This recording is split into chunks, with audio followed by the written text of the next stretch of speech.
rights of the Venezuelan people and with the constructive support of the international community.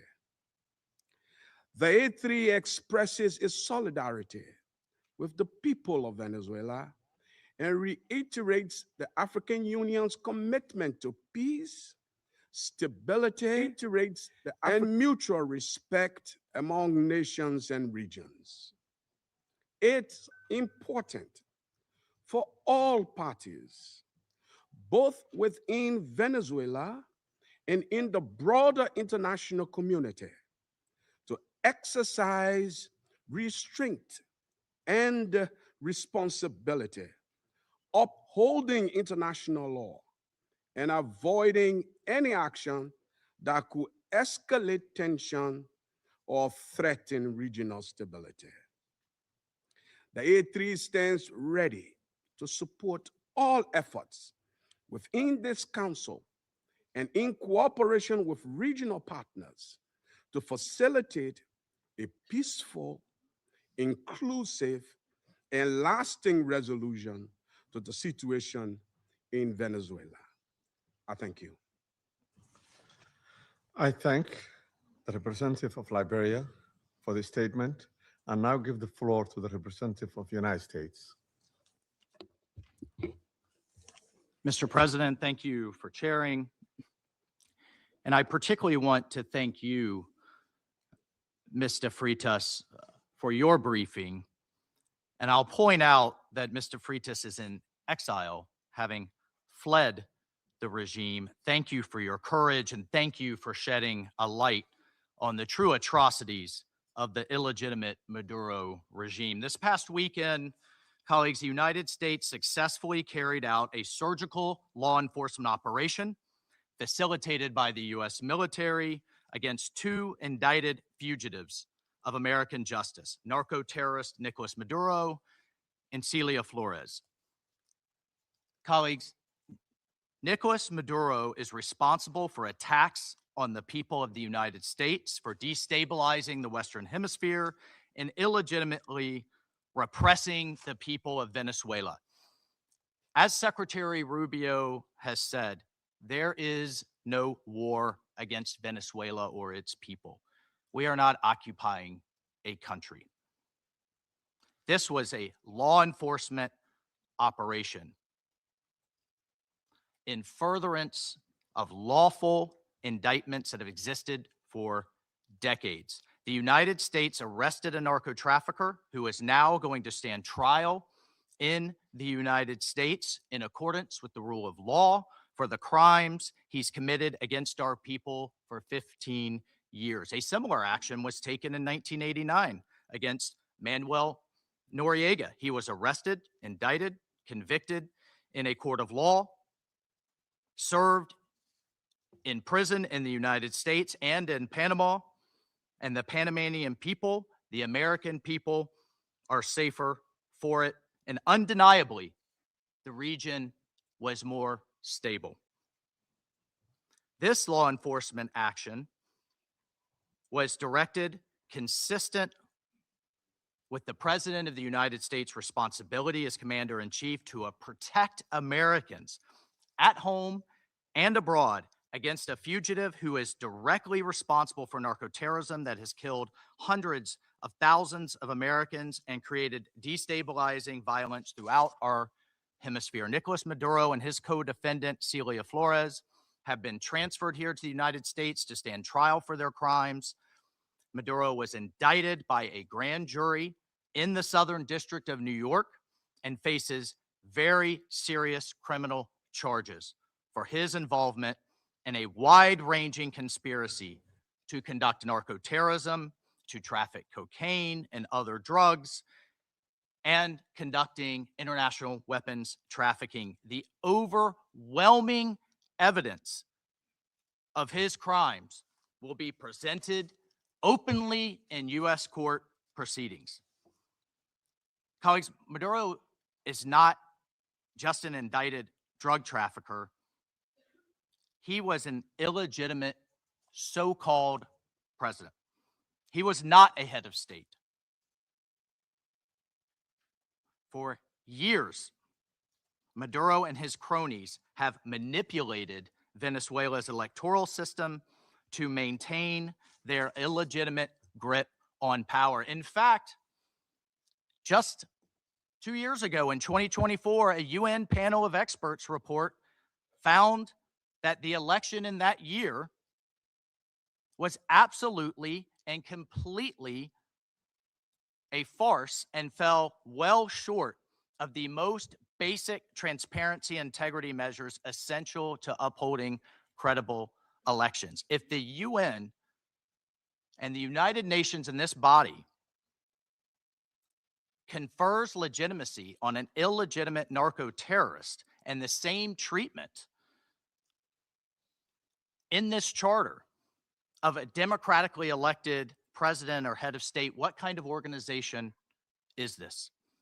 We should note that over 50 countries, many nations, including the European Union, including a number of Latin American countries in the region, and of course the United States, again, over 50 countries rejected the legitimacy of Maduro's re-election following the disputed 2024 elections and do not recognize him as Venezuela's legitimately elected president.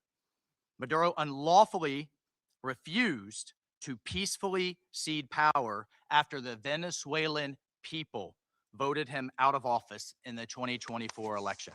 So therefore, Maduro was a fugitive from justice. He is the head of a vicious foreign terrorist organization, Cartel de los Soles. This regime-sponsored enterprise coordinates with and relies on other vicious criminal organizations, namely Tren de Aragua, again, among others, to carry out its objective of using illegal narcotics as a weapon against the United States. And for its part, Tren de Aragua is a designated foreign terrorist organization with thousands of members, many of whom have unlawfully infiltrated the United States and are conducting irregular warfare and undertaking hostile actions against the American people and against the United States. It's terrorizing criminals commit brutal crimes, including murders, kidnappings, extortions, and human, drug, and weapons trafficking. This administration, President Trump, will not stand for it. In fact, in March of 2025, President Trump declared that Tren de Aragua quote, Tren de Aragua is undertaking hostile actions and conducting irregular warfare against the territory of the United States, both directly and at the direction, clandestine or otherwise, of the Maduro regime in Venezuela. Maduro and his cronies have partnered with some of the most violent and prolific drug traffickers and narco-terrorists in the world for decades, facilitating the flood of illegal drugs coming in the United States, estimated to be several hundred tons annually. He has become rich, incredibly wealthy, off the misery of untold numbers of Americans, Venezuelans, and others, aiding and abetting international terrorist organizations like Hezbollah, coordinating with corrupt Iranian officials, and other malign actors to influence not only the region, but to malignly influence the United States. In fact, in its own 2025 World Drug Report, the United Nations Office on Drugs and Crime identified Venezuela as a key trafficking route in the Western Hemisphere for illegal drugs, predominantly cocaine, entering the United States and increasingly Europe. As Secretary Rubio stated just yesterday, this is the Western Hemisphere. This is where we live. And we're not going to allow the Western Hemisphere to be used as a base of operation for our nation's adversaries and competitors and rivals of the United States. You can't turn Venezuela into the operating hub for Iran, for Hezbollah, for gangs, for Cuban intelligence agents, and other malign actors that control that country. You cannot continue to have the largest energy reserves in the world under the control of adversaries of the United States, under the control of illegitimate leaders, and not benefiting the people of Venezuela and stolen by a handful of oligarchs inside of Venezuela. But it doesn't stop there. Numerous UN and international human rights organizations have issued reports documenting serious human rights abuses by the Maduro regime, including reports of extrajudicial killings, political prisoners, torture, and arbitrary and unlawful detentions. In fact, over 8 million Venezuelans have fled the country, destabilizing their neighbors in the region and creating the world's largest refugee crisis. Members of this council, colleagues, the United States wants a better future for Venezuela. We believe a better future for the people of Venezuela and for the people of the region and the world is stabilizing the region and making the neighborhood that we live in a much better and safer place. And this is why millions of Venezuelans that have fled this brutal regime are celebrating and cheering around the world as this body pontificates, including those celebrating are including in my home state of Florida, where hundreds of thousands of Venezuelans have fled this regime's brutality. I want to reiterate, President Trump gave diplomacy a chance. He offered Maduro multiple off-ramps. He tried to de-escalate. Maduro refused to take them. President Trump made it clear that the narco-terrorism must stop, and yet it continued. The United States will not waver in our actions to protect Americans from the scourge of narco-terrorism and seeks peace, liberty, and justice for the great people of Venezuela. I thank you, Mr. President. I thank the representative of the United States and now give the floor to the representative of Panama.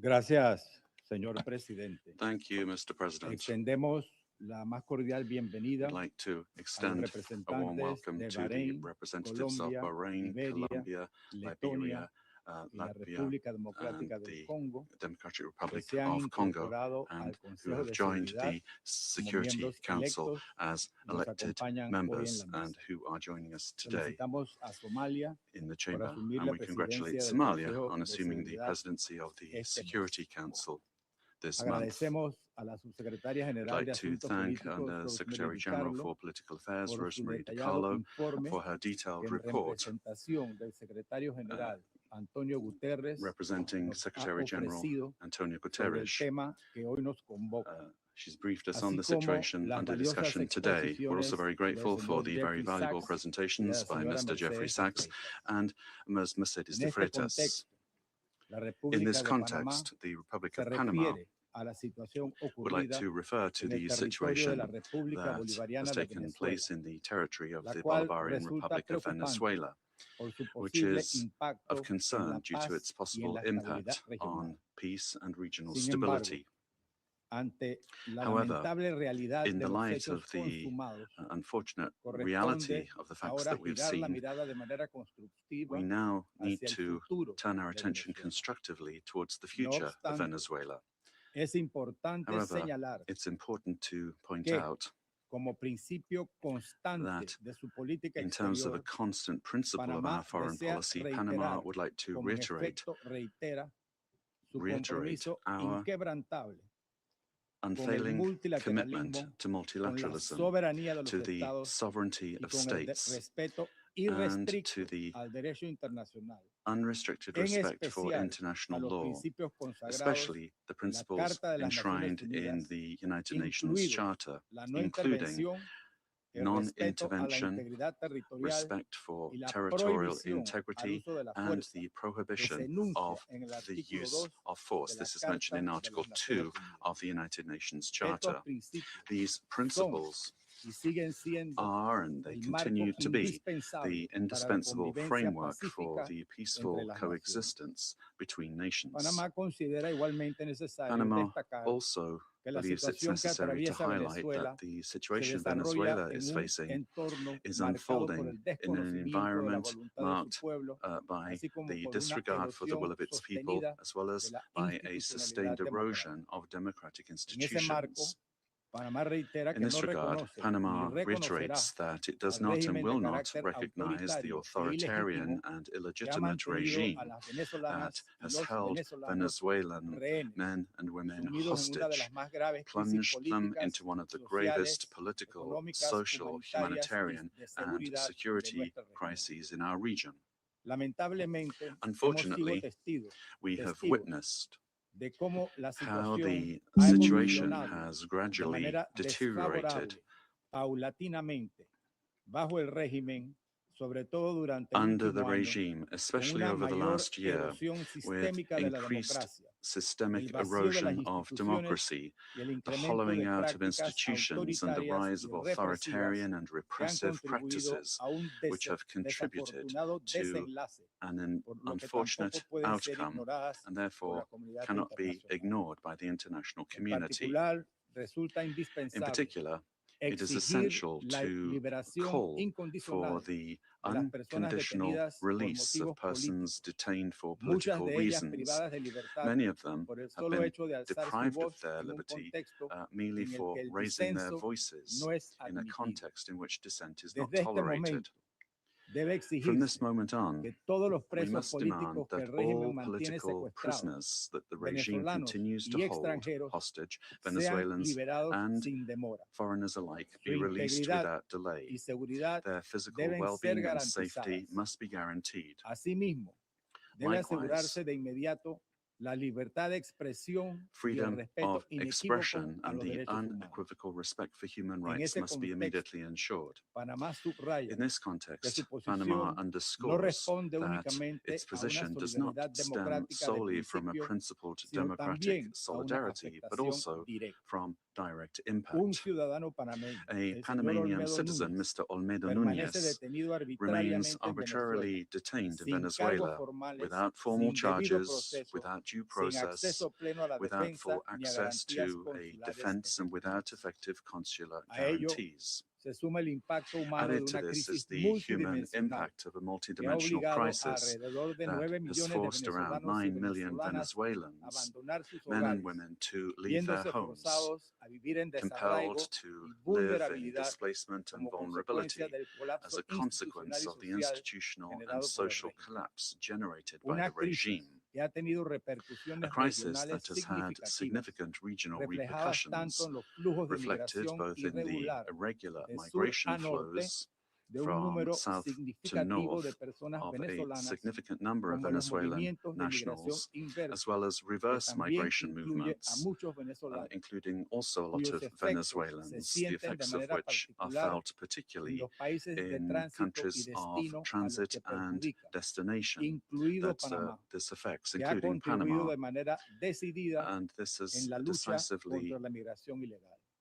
contributed Frente a esta to realidad, illegal migration. Panamá realiza In the un face of llamado this reality, claro Panama y issues a firme clear and a que el firm futuro de call Venezuela for a corto plazo Venezuela's sea short-term plenamente future to democrático. be fully democratic. El poder emana del pueblo. Power Como emanates ha from the señalado el people, excelentísimo and as señor stated by His presidente de la Excellency, República the de Panamá, President of the Republic José of Raúl Panama, Mulino, José Raúl el Molino, pueblo, the el people, verdadero soberano, the true ya sovereign, habló en las urnas, have already otorgando un spoken at triunfo the polls, indiscutible granting an con indisputable 70% victory de los with votos el pasado 70% of the 28 de votes julio on de July 28, 2024 2024, al candidato de to oposición, the don opposition Edmundo candidate, González Mr. Urrutia, Edmundo González así como a María Urrutia, Corina as well as Machado, to Maria quien fue la Corina la Machado, candidata who impedida was por el régimen prevented a by the pesar de haber regime ganado la primaria con el 93% from de running, los despite votos having won the el 22 primary de with octubre de 93% of the 2023. votes on October 22nd, Adicionalmente, 2023. la popularidad de ambos ha Additionally, más the bien aumentado en popularity los of both últimos has meses, increased in recent months, incluso entre sectores including among policiales y police and militares. military El sectors. gobierno electo The elected cuenta con los government equipos y programas de has the trabajo teams listos para and ser work implementados programs de ready to inmediato be implemented para immediately, garantizar una guaranteeing transición an ordenada orderly que transition provea that Estado de Derecho, provides the rule of respeto a los law, derechos humanos respect for y human confianza. rights, and En confidence. coherencia con este compromiso, In line with this Panamá commitment, custodia con Panama orgullo las proudly actas electorales que safeguards acreditan the de manera electoral fehaciente dicha records that victoria reliably como certify said testimonio del victory derecho as inalienable testimony del to the pueblo venezolano inalienable right a of the decidir Venezuelan su people propio to destino político. determine their own political Reconocer destiny.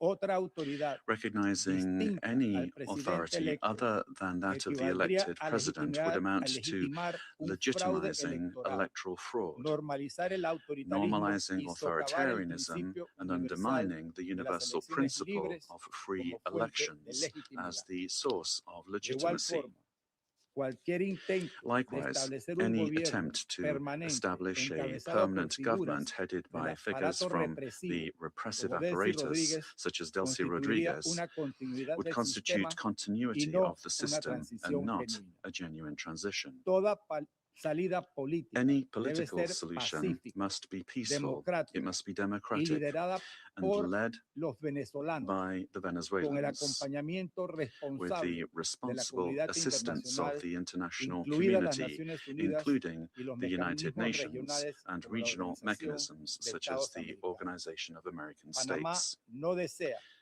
y quisiera Panama evitar does not que la wish and would like realidad to venezolana avoid a scenario pueda in which evolucionar Venezuela's simplemente reality en un simply cambio de evolves crisis into a change la from situación en que una crisis reemplace one a la otra. crisis to another, one No puede crisis hablarse de una replacing transición another. genuina There can be con no madurismo, genuine ni transition preservando las mismas with estructuras de poder Madurismo bajo nuevas if it remains, denominaciones.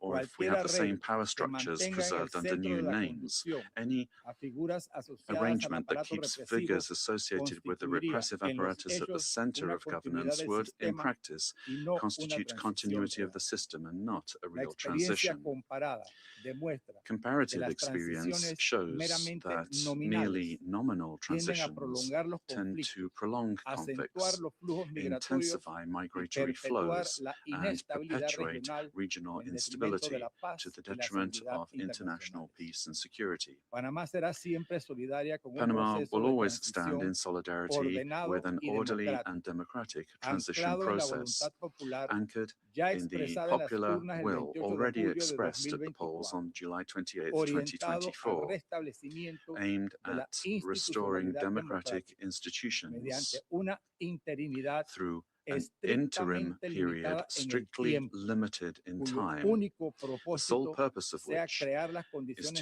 to create the necesarias conditions para el ejercicio necessary for the efectivo de effective la libre exercise determinación of the del pueblo venezolano. Venezuelan people's right to Como país self-determination. que recuperó su As a democracia y country su that recovered its soberanía, democracy and Panamá sovereignty, afirma con Panama claridad can state que no clearly puede haber that there paz can be sin no peace legitimidad, without ni legitimacy, legitimidad sin nor democracia, legitimacy without que toda democracy, democracia se and that sustenta every en democracy última is instancia ultimately en el based respeto on a la voluntad respect popular. for the popular will. Presidente, Mr. President, Panamá, desde Panama, su compromiso con el due to our commitment multilateralismo to y el derecho multilateralism and internacional, international en su law, calidad de in its miembro del capacity Consejo de as Seguridad, member of the Security continuará Council, contribuyendo will de manera continue to responsable contribute a los responsibly esfuerzos to colectivos collective orientados a efforts preservar la aimed at paz, preserving peace, fortalecer la democracia strengthening y democracy, acompañar soluciones and supporting legítimas y legitimate and sostenibles, sustainable ancladas en la voluntad solutions soberana de anchored los in the pueblos y sovereign en el will respeto of al derecho peoples internacional. and respect Muchas for gracias. international law. Thank you very much.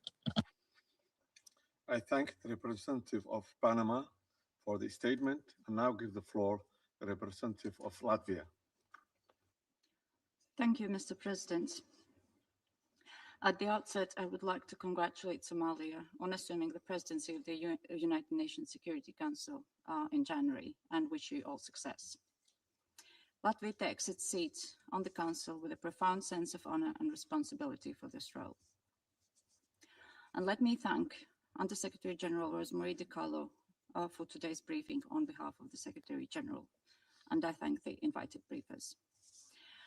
The Security Council bears primary responsibility for the global efforts to uphold peace, security, and rule of law worldwide.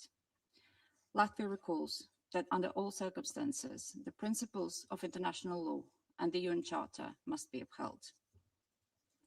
All efforts now focus on ensuring de-escalation and stability in Venezuela, based on inclusive dialogue and broad societal support. Latvia encourages all relevant actors to prioritize diplomatic efforts and work collectively towards a peaceful, democratic, and sustainable future for Venezuela.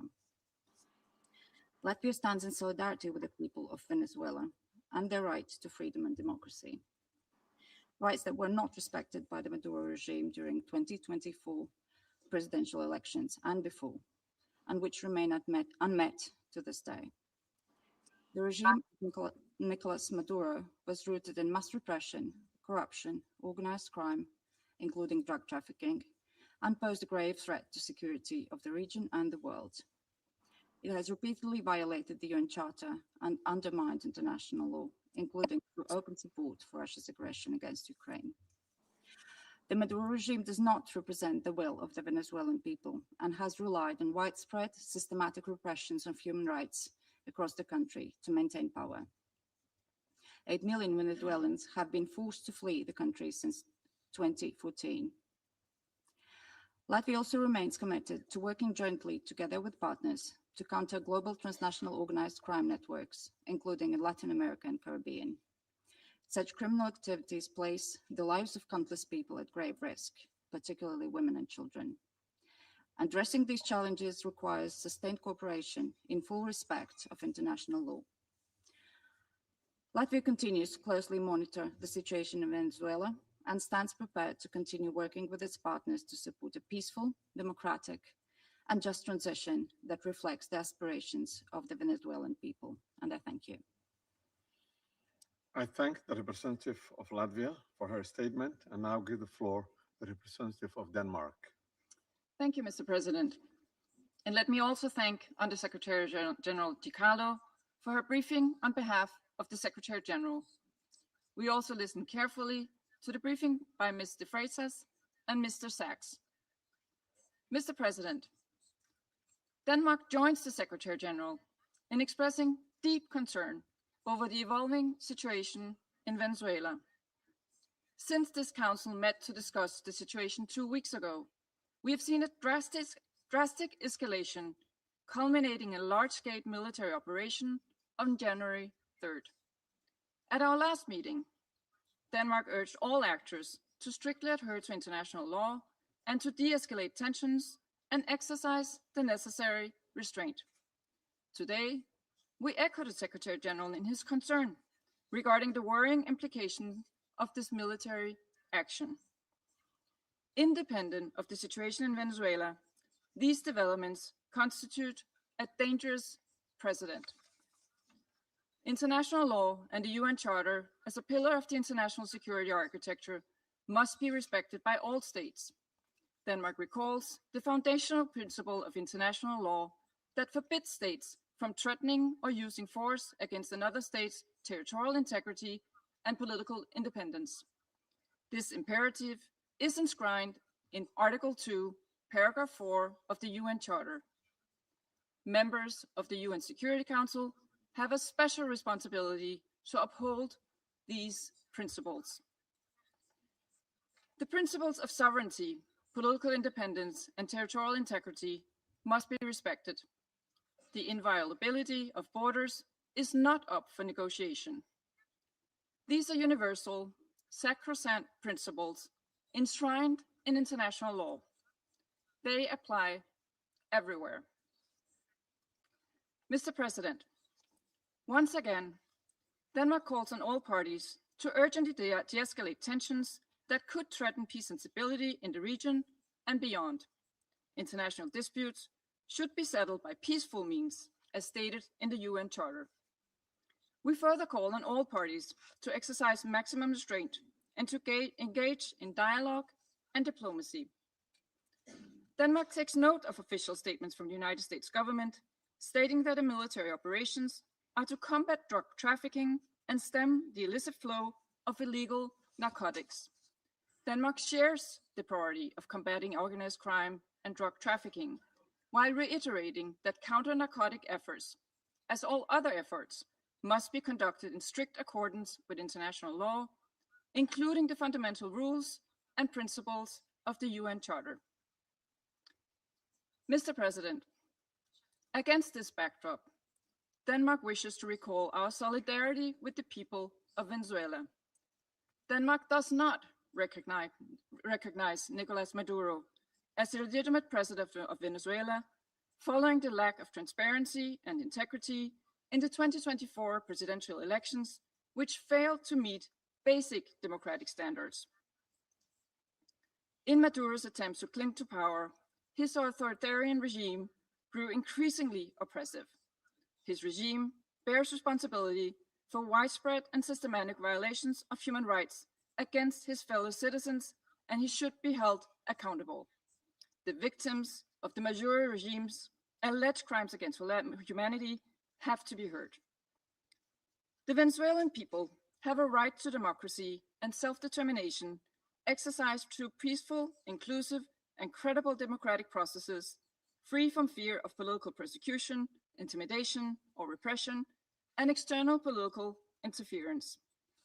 This includes the rights of Venezuelans alone to determine their political, economic, and social future without coercion, pressure, or manipulation by external actors. No state should seek to influence political outcomes in Venezuela through the use of threat of force or through other means inconsistent with international law. Venezuela's future can be decided only by the Venezuelans. We call on all parties and stakeholders to come together for a negotiated and peaceful transition to democratic rule in a process led by and owned by Venezuelans. At this critical and uncertain time, it is imperative that all parties fully respect human rights and international law. Denmark remains committed to supporting Venezuela and the aspirations of its people on its path to lasting political stability. I thank you. I thank the representative of Denmark for her statement and now give the floor to the representative of the United Kingdom. Thank you, President. I congratulate Somalia on the assumption of the presidency of the Council for the month of January. And I thank our briefers for their remarks. Colleagues, the Venezuelan people have suffered for years. This Council now meets at a pivotal moment for Venezuela's future. Maduro's actions created extreme levels of poverty, violent repression, and failing basic services. His regime's rule precipitated a displacement crisis affecting the whole region. The United Kingdom has long been clear that Maduro's claim to power was fraudulent. To date, Venezuela's National Electoral Council has failed to publish the full results of the July 2024 presidential elections, and independent domestic and international reports also observed significant irregularities and a lack of transparency. President, the United Kingdom wants to see a safe and peaceful transition to a legitimate government that reflects the will of the Venezuelan people. They deserve a government which reflects their vote at the ballot box and delivers a more stable, prosperous future for all Venezuelans. Finally, President, the United Kingdom reaffirms its commitment to international law and the principles enshrined in the Charter of the United Nations. These foundations are essential for maintaining global peace, security, and the rule of law. Thank you. I thank the representative of the United Kingdom for his statement and now give the floor to the representative of France. Merci, Monsieur le Président. Thank you, Mr. President. Je voudrais d'abord vous féliciter pour votre Foremost, I'd like to présidence du Conseil de congratulate you on sécurité au the mois de presidency of the janvier. Council during the month of January. Je voudrais également I also remercier wish Madame to Rosemary thank DiCarlo Madame Rosemary DiCarlo de nous avoir transmis les for éléments du having secrétaire conveyed to us général des the Nations Unies information from the au Secretary sujet du General dernier of the United développement Nations intervenu au on the recent Venezuela. developments which have taken place in Venezuela. Monsieur le Président, Mr. President, la France est France restée solidaire has du peuple vénézuélien continued to stand in dans la solidarity crise with the qu'il Venezuelan traverse people depuis de as trop they face nombreuses the années, crisis that has been et en plaguing them for particulier far too many years, depuis l'été 2024. specifically and in particular since Le the summer 28 of juillet 2024, 2024. On the 20th of le July peuple 2024, vénézuélien the Venezuelan a people exercé son droit de exercised vote their right de to façon vote pacifique peacefully pour déterminer in l'avenir order de to son pays. shape the future of their country. Son droit à choisir ses dirigeants Their right to choose a their néanmoins été leaders confisqué nonetheless has been Nicolas stripped Maduro. away from the people by Nicolas Faut-il le Maduro. rappeler? Must you recall the Le facts? processus The électoral electoral avait été process marqué has been par de marred, nombreuses was irrégularités marred by numerous et le décompte final des irregularities, voix and the final par une counting of absence votes was marred flagrante by de a transparence. flagrant lack of transparency. Face à l'aspiration In démocratique du light of peuple the democratic vénézuélien, Nicolas aspirations of the Maduro Venezuelan a people, systématiquement Nicolas répondu par Maduro la has répression des systematically voix responded dissidentes, with the des membres de repression l'opposition of dissident et de la société voices civile, of members of the ainsi opposition que and par of de civil society, as well as with détentions arbitraires. numerous arbitrary La France detentions. s'est toujours France exprimée has avec clarté always expressed fait itself que with ces clarity about the étaient fact that inacceptables these et que le practices are respect des droits de l'homme unacceptable and that devait respect être for human garanti. rights must be upheld. Monsieur le Président, Mr. President, l'opération the militaire qui military a conduit operation à la which has capture led de to Nicolas the Maduro capture of Nicolas contrevient Maduro au runs principe counter de to the règlement principle pacifique des of différends peaceful dispute et à resolution celui and de non-recours à la runs force. counter to the principle of non-use of La force. multiplication The des violations de proliferation la of Charte des violations of the Nations Charter Unies of the United et du Nations droit and the international violations of par des États international law investis de la by states responsabilité de vested membres with permanents de ce responsibility Conseil as permanent members of the Security sapent les Council bases chips de away at the l'ordre very international. foundation of the international order, Contrevenir aux principes de la Charte, contravening the principles parmi of the lesquels les Charter, principes de respect including the de principle of respect l'indépendance for et de independence l'intégrité and the territoriale des territorial États, integrity of states, minent les fondements des Nations Unies undermines the et foundation of the United fragilisent la paix Nations and et la sécurité weakens internationale. international peace and security. La France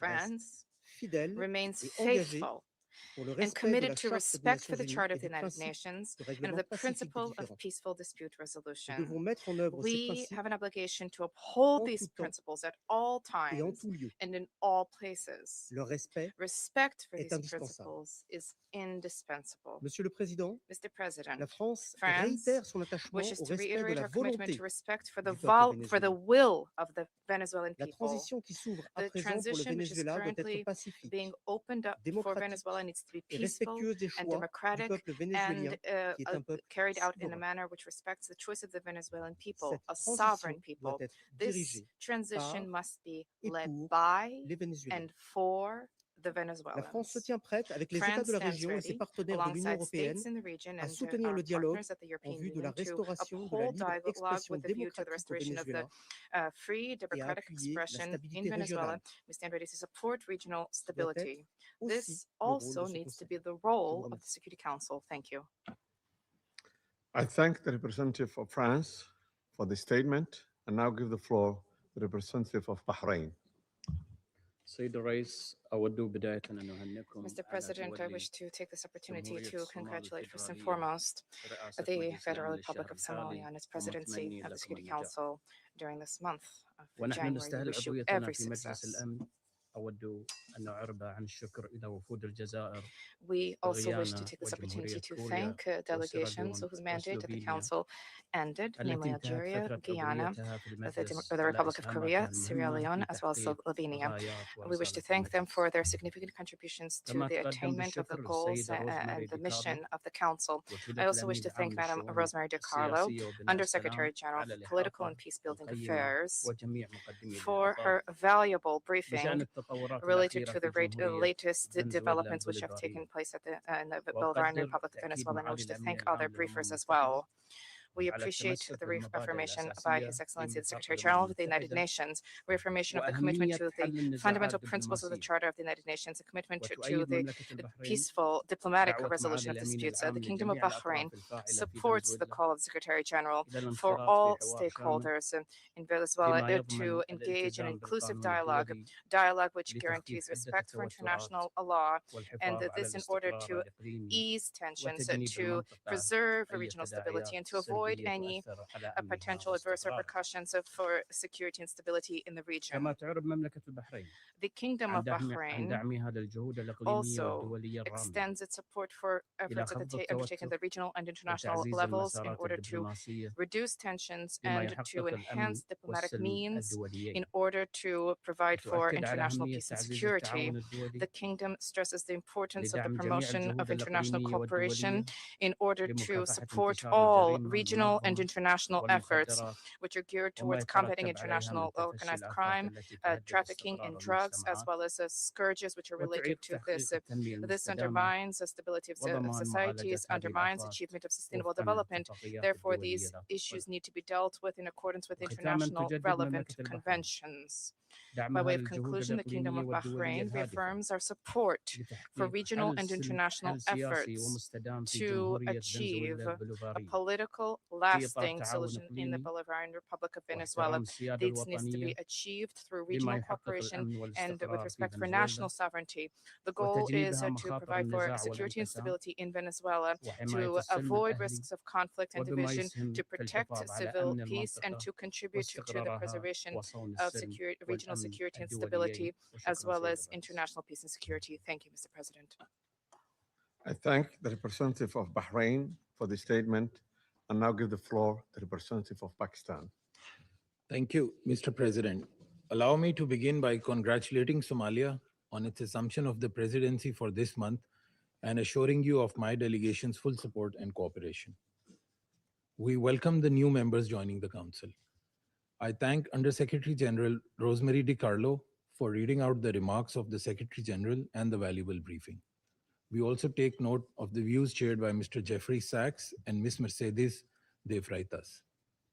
I welcome the participation of the permanent representative of Venezuela alongside the representatives of other countries from the region and beyond in the meeting. Mr. President, Pakistan views the recent developments in Venezuela with profound concern.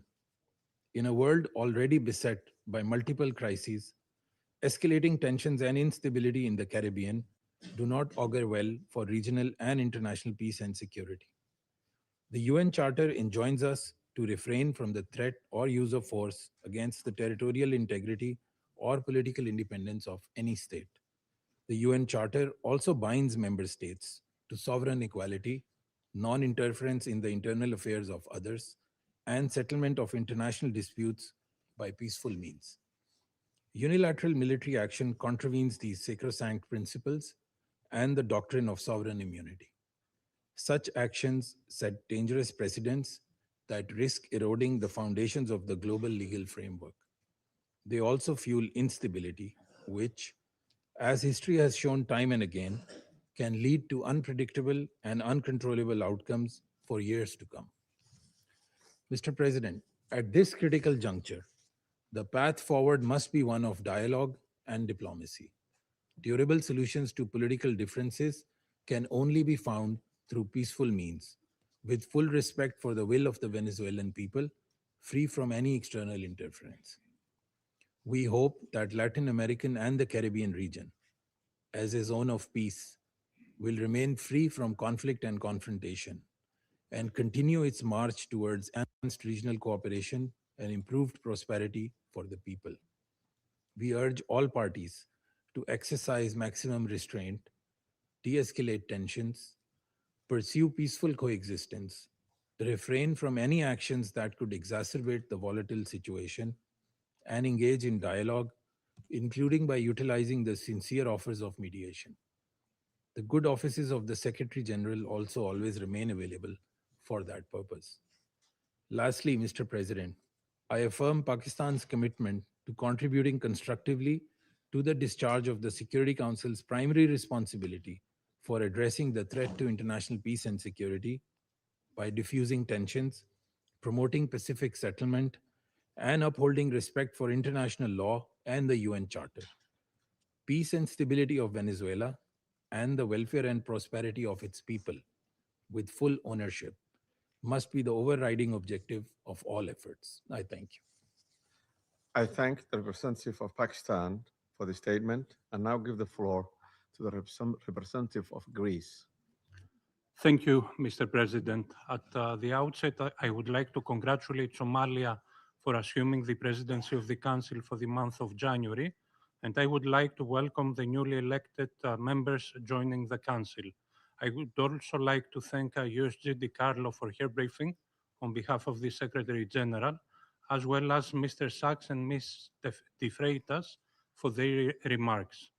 Mr. President, Greece is closely monitoring developments in Venezuela. We urge all actors to exercise maximum restraint and to refrain from actions that would deepen the crisis and undermine prospects for peace and stability. Greece reiterates that the Charter of the United Nations and international law, including human rights law, must always be respected. We also recall the obligation of all parties to protect civilians, especially in times of heightened tensions. Greece shares the priority of combating transnational organized crime and drug trafficking, which pose a significant security threat worldwide. We reiterate that these challenges should be addressed through sustained cooperation in full respect of international law. Mr. President, Greece firmly believes that dialogue and diplomacy are the only viable tools for a peaceful transition and a sustainable resolution of the crisis. We join the Secretary General in encouraging all actors in Venezuela to engage in inclusive and meaningful dialogue in full respect of human rights, democratic principles, and the rule of law. We have long been clear that Nicolas Maduro's an illegitimate president's claim to power lacks legitimacy. Greece has not recognized the results of the rigged elections of July 28, 2024, and has always supported initiatives aimed at achieving a democratic solution for Venezuela. We stand firmly with the people of Venezuela in their pursuit of a democratic future, and we express the hope that the recent events will lead to this effect. The voices of all Venezuelans need to be heard, and they deserve governance that reflects their will through peaceful and inclusive processes. In this spirit, we will continue to support efforts aimed at achieving a peaceful, negotiated transition that ensures the will of all Venezuelans is fully respected. Greece stands ready to support all regional and international efforts aimed at the peaceful resolution of the crisis in line with the Charter of the United Nations and international law. I thank you. I thank the representative of Greece for this statement and now give the floor representative of Bolivarian Republic of Venezuela. Muchas gracias, señor presidente. Thank you very much, Mr. President. Antes de abordar el fondo de nuestra Before coming intervención, to the substance of our consideramos statement necesario today, realizar una precisión de I think carácter we need institucional. to make an institutional Observamos con clarification. preocupación que se We intente note with presentar concern ante este Consejo de that Seguridad an attempt is being como una made supuesta to representante de present la to sociedad the civil Security a Council una persona cuya a trayectoria supposed pública ha estado representative marcada of por el civil society, financiamiento a sostenido person whose de public gobiernos career extranjeros y trajectory bears the corporaciones hallmarks transnacionales. of sustained funding from Están foreign las pruebas para governments quien quiera hablar. and transnational Por años. corporations. This has Así been the como case por su for years, participación en as procesos well de as participation in desestabilización política processes y of promoción political de posturas destabilization and institucionales the en su promotion propio of país. institutional breakdown El uso in her own instrumental de esta country. figura The para instrumental legitimar use narrativas of de this person to confrontación, legitimize justificar el narratives of uso de la confrontation, fuerza justify o the use of minimizar force, violaciones del or derecho minimize violations of internacional international no law contribuye does not a los contribute propósitos de in este any Consejo way to the ni al purposes of this fortalecimiento del council or to multilateralismo. the strengthening of Por el multilateralism. contrario, erosiona On the la contrary, credibilidad de los it erodes the debates y credibility distorsiona of la the naturaleza de debates este and órgano, distorts the Security llamado a preservar la Council's paz y la seguridad mandate internacional. entrusted with the maintenance of Ahora sí, entro en international materia. peace and security. Señor presidente, el 3 de enero del Mr. President, 2026 on January 3rd, constituye una fecha de profunda gravedad January 3rd, histórica, 2026 is a date of no solo para profound Venezuela, sino historical para el sistema significance, internacional en not su only for conjunto. Venezuela, but for the Ese international día, la system as a República whole. Bolivariana de Venezuela On fue that objeto de day, un the ataque Bolivarian armado Republic of ilegítimo, Venezuela was the target of carente de an toda illegitimate justificación armed jurídica attack, lacking por any parte del legal gobierno de los Estados justification by Unidos the de government América, of the United que States of incluyó America, which bombardeos sobre su included territorio, bombing of our la territory, pérdida the de vidas loss of civiles y civilian militares, and military la lives, destrucción de the destruction infraestructura of civilian esencial y el infrastructure, essential secuestro infrastructure, and del the presidente kidnapping of constitucional de la the República, Nicolás constitutional Maduro, y de president la of the primera dama, Silvia Republic, Flores. Nicolas Maduro Morris, Venezuela and the First comparece Lady hoy Silvia ante este Flores. Consejo Venezuela comes before desde una this council convicción today profunda. La paz with a internacional deep solo puede conviction that sostenerse international si el peace derecho can only be internacional es sustained if respetado, sin international law is excepciones, respected without sin exception, dobles raseros without y double sin standards, and interpretaciones without selectivas. selective interpretations. Los hechos ocurridos el 3 de The enero events of January 3rd constituyen una violación flagrante de la Carta de constitute las a Naciones Unidas, flagrant cometida violation por el of the gobierno UN Charter estadounidense. perpetrated by the US government, in particular, the violation of the principle of sovereign equality of states, of the absolute prohibition of the use or threat of use of force against the territorial integrity or political independence of any state, as enshrined in Article 2, Paragraph 4, and a violation of the duty to settle disputes by peaceful means. Similarly, these acts also seriously violate the Geneva Conventions and its protocols, as indiscriminate attacks were carried out against the civilian population and assets. International human rights law has also been violated, particularly the right to life, personal integrity, and security. Of particular seriousness is the kidnapping of the President of the Republic by the government of the United States of America, which constitutes a direct violation of an essential norm of the international legal order, namely the personal immunity of heads of state in office. This immunity is not an individual privilege. It is an institutional guarantee that protects the sovereignty of states and the stability of the international system. Its disregard not only affects Venezuela,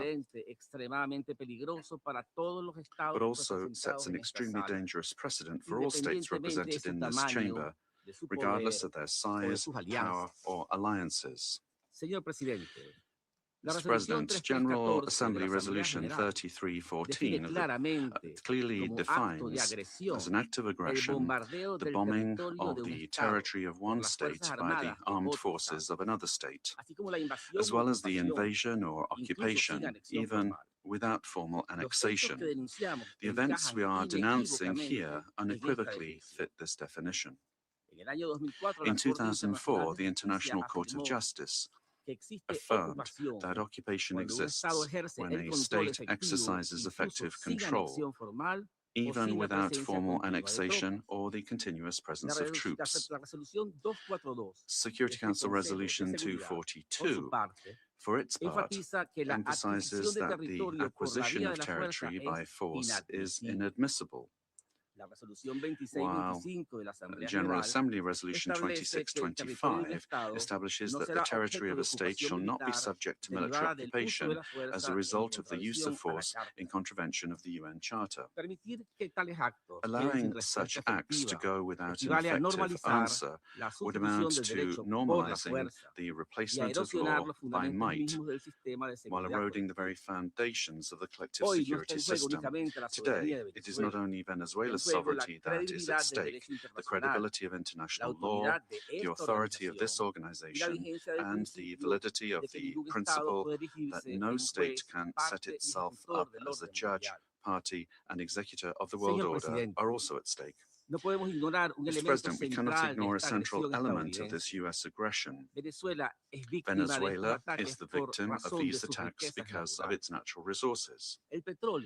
Our country's oil, energy, strategic resources, and geopolitical position have historically been factors of greed and external pressure. When force is used to control resources, impose governments, or redesign states, we are faced with a logic that harks back to the worst practices of colonialism and neocolonialism. Accepting such a logic would mean to open the door to a deeply unstable world in which countries with greater military capacities can decide by force the political and economic destinies of other states. This scenario not only threatens Venezuela, it threatens international peace and security as a whole.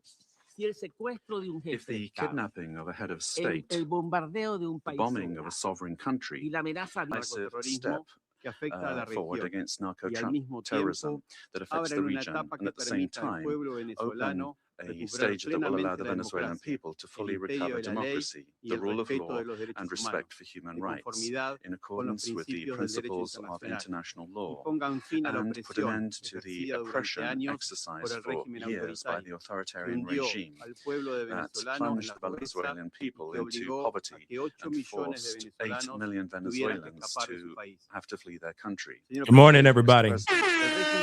The legitimate regime of Nicolas Maduro has not only constituted a direct threat to Venezuelan citizens through the systematic violation of human rights, the appropriation of the country's resources, and the destruction of democratic institutions, but also to the entire region by leading and exporting its networks of drug trafficking and organized crime. Since the inauguration of President Javier Milei, Argentina has been clear and here's the thing. consistent in its position regarding this situation. Don't worry, I'm coming back to this. I'm getting another feed because there's something else. There's a lot going on. Of course, people are waiting for Maduro to make his appearance in court today. Today is his first day in court, Eval. So there's a lot going on. Of course, we want to see this too. But also to the entire region by leading and exporting its networks of drug trafficking and organized crime. Since the inauguration of President Javier Milei, Argentina has been clear and consistent in its position regarding this situation.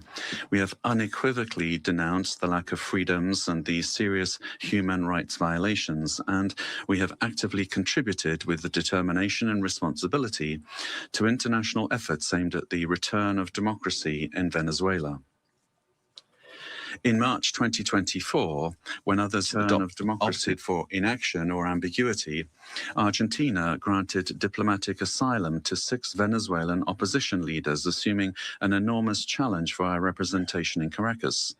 Subsequently, after denouncing the fraudulent nature of the result announced in the 28 July 2024 elections and recognizing Edmundo González Urrutia as president-elect, Argentina was expelled from Venezuela. Our embassy, where the asylum seekers remained, was subject to a permanent siege. We are listening there to the representative of Argentina as the UN Security Council is holding an emergency session on Venezuela. A live look here from outside of the federal courthouse where Maduro and his wife are set to make their first appearance. For more on this, we do want to turn to our Fox 5 New York team for more coverage. Let's get right out to Lisa Evers. Lisa, what are you hearing from inside the courtroom? Well, dang. Well, Teresa, we're not hearing anything from inside the courtroom because the building is basically under seal, virtual lockdown, only for essential personnel, for people who work in the courthouse and people who are authorized to be in there. We have our Michelle Ross, who's inside the courtroom. And as you know, with federal courthouses, there are absolutely no cameras, no recording devices of any kind that are allowed inside.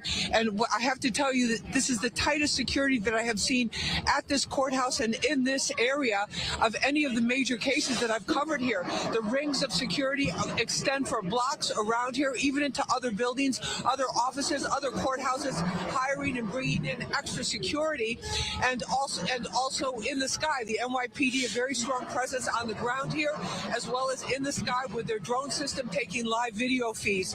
There's a group of protesters at the other end of Pearl Street here by the courthouse. That protest has grown, but let's show you some of that video from this morning. The Venezuelan leader and his wife spent the night in the Metropolitan Detention Center, the notorious MDC, I call it, a maximum security federal jail. Same spot that Diddy was locked up at and hold up to. So Diddy and dictator, narco-terrorist Nicolas Maduro have shared the same jail. Right? On the Brooklyn waterfront, previous detainees have included El Chapo, Diddy, R. Kelly, and many drug kingpins and alleged federal criminals. For security reasons, they were taken to a helicopter near the MDC and flown to lower Manhattan helipad this morning. From there, they were driven at a pre-planned route, almost like a presidential route that we would see. Here to the federal courthouse, which has an underground secure level, underground garage, where they can drive official vehicles like the ones they brought them in. Into the inside of the courthouse building without them having to be very visible on the street. Now, Maduro and his wife, along with their son, nicknamed the Prince, the alleged leader of the violent, very violent Tren de Aragua international gang, along with a couple of others, are also named in this new recent superseding indictment. To understand just how serious these narco trafficking charges are, let's bring in top criminal defense attorney Arthur Aidala. I apologize for the noise, the NYPD bringing in. Kristen, can you show them right now real quick what's happening here? NYPD, there's a lot of activity here. NYPD is bringing in more barricades here because the crowds, the number of protesters is growing. There's a lot of crowded people here. And that's what's happening right now. A lot of detectives on the scene here. But let's bring in attorney Arthur Aidala right now and get more on this. Arthur, it's crazy. Have you ever seen anything like this? Well, I'm going to tell you, you and I have done so many of these, right? The last one was DSK. Remember DSK? Because that was an international case. He was going to be president of the International Association, the World Bank, right? And that's the last. I mean, forget about Harvey Weinstein or P. Diddy or Luigi. This is on a whole other level of insanity. If I didn't have my lawyer's ID, I wouldn't be here right now. They were not here. And they got this place closed down 2-3 blocks down there. That's what I was saying. There's rings of security. They only let me in because I fibbed and said I go to court. You should have said you're talking to Lisa Evans. Oh, yes, they all love you. Well, let's get to the court because we have a certain amount of time, and I know you got to get back to your office. Dude. The arraignment. Okay, so I need to pause this really quick because we do have some updates. All right. Because Inner City's Press is in the house, y'all. All right. Isn't it crazy? Even Aura Kelly. A lot of people, right? Aura Kelly, Diddy. Do you have your passports? Do you get your shots? Girl, would you like to come back with Rob to America? America. Right? Aura Kelly, Diddy, Maduro, and so many others have shared the same holding facility. It is just crazy. Do you have your passports? Do you have your shots? Girl, would you like to come back with Rob to America? I get that last part messed up all the time. America. Do you have your passports? Do you have your shots? You know what I mean? He really sang it to the rafters. You know what I mean? But anyway, we got some updates here. Let me take this down too. UN is still having their meeting. We are going to be bouncing back and forth because here's the thing. While this is all actually happening at the same time, I forgot to pull this up. And I've been posting these things on Mother Love and Facebook. Oh yeah, good morning, everybody. Good morning, everybody. I feel like we should be, good morning. Hope everybody's doing well out there. Another day above the dirt is always a blessing. Okay, yeah, let's forget that. But you get what I'm saying. Good morning. Hit the like, hit the subscribe, okay? But this has been a very interesting day, and there's a lot going on. First and foremost, I want to show this to you guys too. I'm putting these things on Facebook. I'm giving you guys a lot of updates real quick. We're coming back. Don't leave. Do not leave. These are all crazy things that are all happening simultaneously. It's weird, but here it is. Minnesota Governor Tim Walz is dropping. He's walking off. He's walking away from re-election. He had a re-election bid. He is literally dropping that. And this has all to do with the stuff that's going on with the Somali daycare thing, which is crazy. He's supposed to be making a press conference. He's supposed to be making a statement in a press conference right about now. So you got that going on. Then you also have J.D. Vance's home gets attacked by some psychopath last night as well. Then you also have Maduro making his first federal court appearance, and he's looking at some serious time. We're going to be talking about all this. Like I said, there's a lot to cover, so we're going to get straight down to the nitty-gritty. Okay, but here it is. Inner City Press is in the house, and we got some updates. And like I said, we're going to be bouncing back and forth. There's so much crap going on, y'all. Like I said in the very beginning when I showed you guys the emergency UN meeting, just so you know, emergency UN meeting. And as you can see, I feel like there was more than not that were opposed to what the U.S. just did to Venezuela. at least from what I'm seeing. And the big boys, like the likes of China, they weren't very happy about it at all. If you saw that, because that's what I heard. I don't know about y'all, but it seemed like China was not happy about what the U.S. did with Venezuela. But that's another conversation. We got to, like I said, there's a lot going on. So here it is. Inner City Press says, okay, now at U.S. versus Nicolas Maduro presentment in Southern District of New York. In Venezuela narco case, first indictment in 2011. Maduro added in 2020. Now his wife has been added last week as well, Celia Flores. Okay, so they are all looking into it. Okay, including the UN until banned. Okay, interesting. Moving on. So 12:01 p.m. Maduro is brought in by U.S. Marshals in blue prison shirt, orange undershirt. Celia Flores dressed the same, each with their own lawyer. Yeah. All rise. And the judge says, Judge Hellerstein says, you can't see me behind all this equipment. That's what we have so far. Like, this is Diddy. This is like we're looking at the Diddy trial all over again. So get ready for a lot of punctuation mistakes, a lot of misspellings, a lot of grammar problems, okay? Because, you know, each with they own lawyer. You know what I'm saying? They own. So we're going to have an interesting day today. There's a lot going on, guys, like I said. But let me go back to them with their coverage as we wait for more updates. Like I said, Governor Tim Walz is supposed to be making a statement here in the very near future. So we will be looking at that as well. And we're going to be bouncing back over to the UN with their emergency meeting and all that. And please do me a favor, okay? Before we get into everything, hit that like button down below, crush it. Hit that reaction button if you're watching on these other platforms. I appreciate all y'all here watching the show with me. You guys could be watching anything else or watch this stuff anywhere else on any other platform. And I appreciate you guys spending the time with me. But we're going to rock and roll. So make sure you hit that subscribe button as well. Please and thank you. Okay? So let's hear what they got to say here. So just explain to us a federal arraignment like this. What's happening right now? Can we imagine?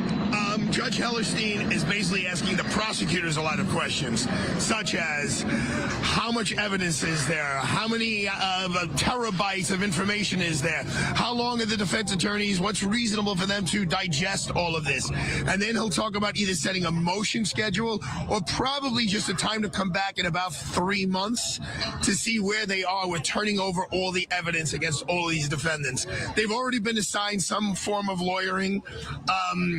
Usually it's the federal defenders and then other lawyers who are will come on in that later panel. on. We don't know if they have money, if all their money's been seized. It's a process. But for today, I'm sure that there are lawyers by their side right now. And then also at the arraignment, what about the question of bail? Yeah, I think that would be a pretty fast question. One of the things that a federal judge in this courthouse can take into consideration and a state court can't is dangerousness to society. And the prosecutors will have a very strong case that these individuals are very dangerous to society and they cannot be trusted to be out on their own. Now, what about, his son is also named in this, Nicolasito, the one called the Prince, the alleged leader of the Tren de Aragua, which we've all heard so much about and seen so much activity on. How does that complicate or help the case that prosecutors are trying to make? No, it'll help. It'll help because the more people around you that are around a defendant that look like they did something bad, if this ever gets to a jury, it just shows, you're judged by the people you hang out with, right? So if this show me your friends and I'll show you your future. And it could be behind bars, right? There you go, Lisa. But listen, it's going to be, Judge Hellerstein's 92 years old. He has the case, I understand, because he actually signed the warrant for him in 2017. And that's why he's been assigned to this judge. He's a no-nonsense judge. Don't let his age fool you. I have 2 cases in front of him right now. He's totally with it.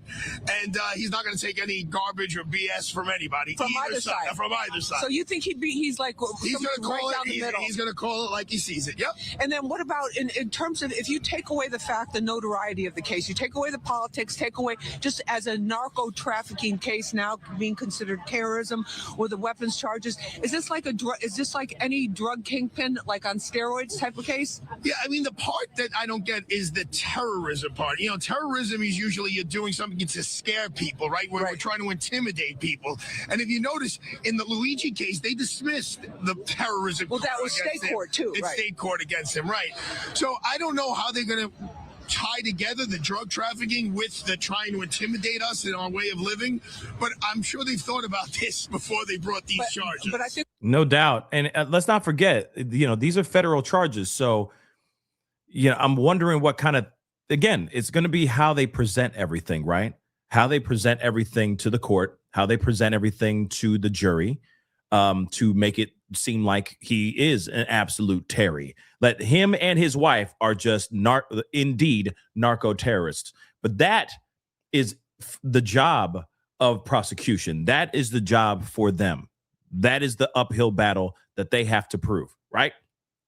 And then, of course, Maduro has to have proper representation, of course, as well, to defend the antithesis, right? To say, hey, I am not that, and these things are not true. But unfortunately, we'll see what happens here. Let's not forget, this whole trial is on American turf. This is on U.S. soil. So there's already, I'm not sitting here trying to defend Maduro, but I feel like it's already a losing battle. Do you see what I'm saying? So we got some inner city press updates, so we're going to get straight into it. So he says, you can't see me behind this equipment. This is what Judge Alvin Hellerstein said. So counsel introduced themselves. So AUSA Wishba, the two defense lawyers, Judge Hellerstein says, I'm Alvin Hellerstein. I'm the U.S. District Judge assigned to this case. It's my job to assure a fair trial. We'll start out by summarizing the indictment. So the judge continues. Mr. Maduro is charged with narco-terrorism, providing something of pecuniary, I've never heard that word before in my life, value to one or more persons involved in terrorist activity. In court 2, Mr. Maduro and Ms. Flores are charged with the transportation, the importation of that yayo. Moving on, Maduro has on interpretation headphones, kind of like what we're seeing with the UN, right? When everybody speaks in their native tongue, they have headphones on so they can hear the translation of everything that's going on in that meeting. And of course, that's the same thing that's going on here, because I'm sure he's not super fluent in English. So the judge says court 3 involves firearms, including machine guns or destructive devices. Finally, court 4, they are charged with conspiracy to possess machine guns and destructive devices. Are you, this is what the judge says to Maduro, are you Nicolas Maduro Moros? So he responds, I guess, in English. I am the president of Venezuela. I consider myself a prisoner of war. I was captured at my home in Caracas. So the judge jumps in. Let me intervene. There will be time for this. So I only want to know, are you Nicolas Maduro Moros? So in other words, he's like, answer the damn question, dag nabbit. Yes, Maduro says. Have you been served the indictment? The defense lawyer says, we waive public reading. Maduro says, I have it in my hands. I have it in my hands for the first time. I prefer to read it personally. So the judge says, anything you say may be used against you. I see you have counsel, Mr. Pollack here. If you cannot afford one, the government will provide a lawyer free of charge. Did you know these? Do you know of these rights? Maduro says, I did not know of these rights until now. Yeah, because he's been locked up. So the judge says, how do you plead? Maduro says, I am innocent. I am a decent man. I am president Defense lawyer says it is a plea of not guilty to all counts.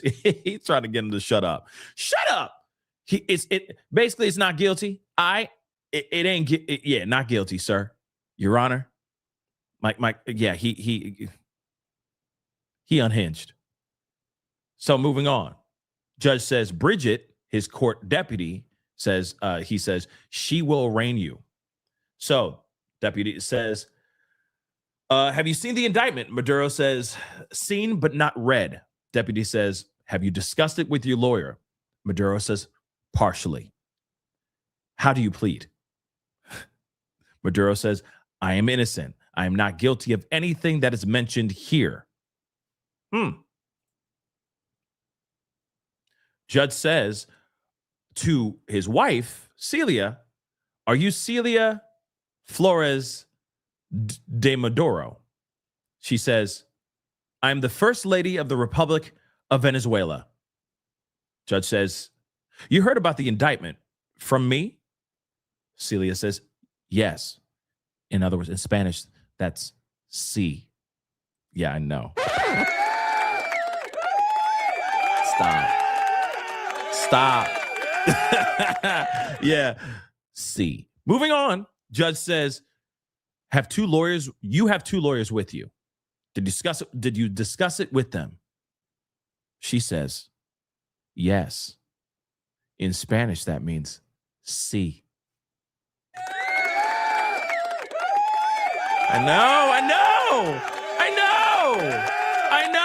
I know. I'm too smart. Do you have your passports? Do you have your shots? Now we're going to wait for more because that's going to be brewing.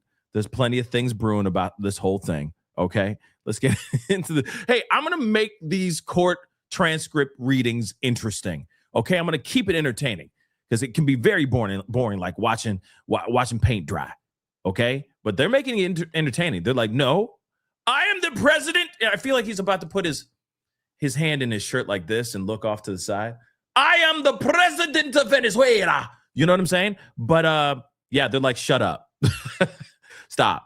I think we've seen some hints of that in some of the president's remarks and some of the Trump administration, where they've talked about this hundreds of thousands of Americans every year dying from fentanyl and drug overdoses. But they're going to have to prove that fentanyl came from Venezuela. There's some levels of proof that you have to do once you're inside the courthouse that you don't have to do when you're in front of a microphone. And then, Arthur, some people said this is similar to Noriega. What happened with Noriega? Well, it is that or not? Yes or no? Well, it is from the point of view that we went into another country, we grabbed someone, we brought him here. The law of the United States of America is, even if it's ruled that the person was seized illegally, they still can stand trial legally and go to jail for the rest of their life like Noriega did. All right.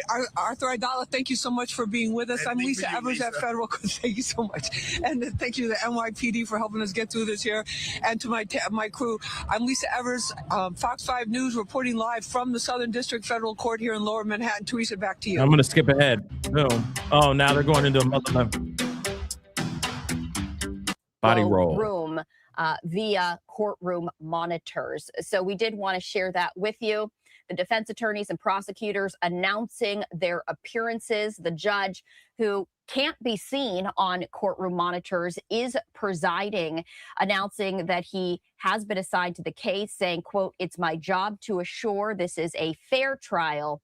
That's my job, and that's what I intend." He said, that's what I'm going to do. My job is to make him guilt. I mean, my job is to do my job, right? We got some more updates. So more updates from Inner City Press. Shout out to Inner City Press. I will always give this man his flowers because his flores. Because he's the only one in the room doing all this stuff. And he has nimble thumbs. Just typing away on his phone. You know what I mean? Nimble thumbs. You understand that? We got some more updates. Let's take a look at this. So, of course, they said, did you discuss the indictment with your lawyer? She said, yes, right? So, judge says, how do you plead? She says, I am complete innocent. Interesting. I'm sure he meant completely, but maybe broken English.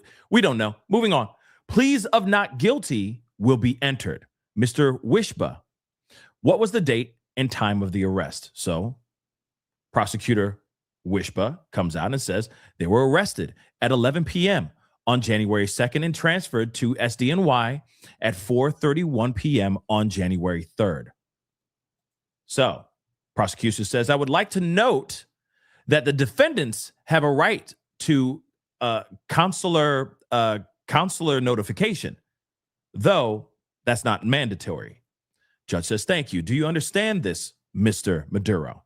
He says, yes, I would like to have consular visit. Flores says, yes, I would like to have consular visit. Judge says, Mr. Wishba, will you arrange that? So prosecution says, well, we will look into it. And it says, the judge says, and inform me. Prosecution says, the 5F order. Judge says, I'll do it. The government has a duty to produce discovery. I'll enter a written order. So they still have to show proof of, show the breadcrumbs of what led them to actually swoop down into Caracas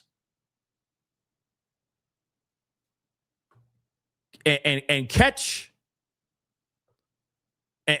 Maduro running towards a panic room, shaking like maracas.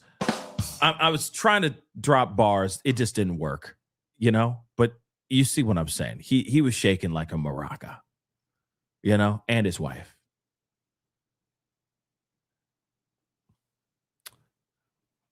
Sometimes they hit, sometimes they don't.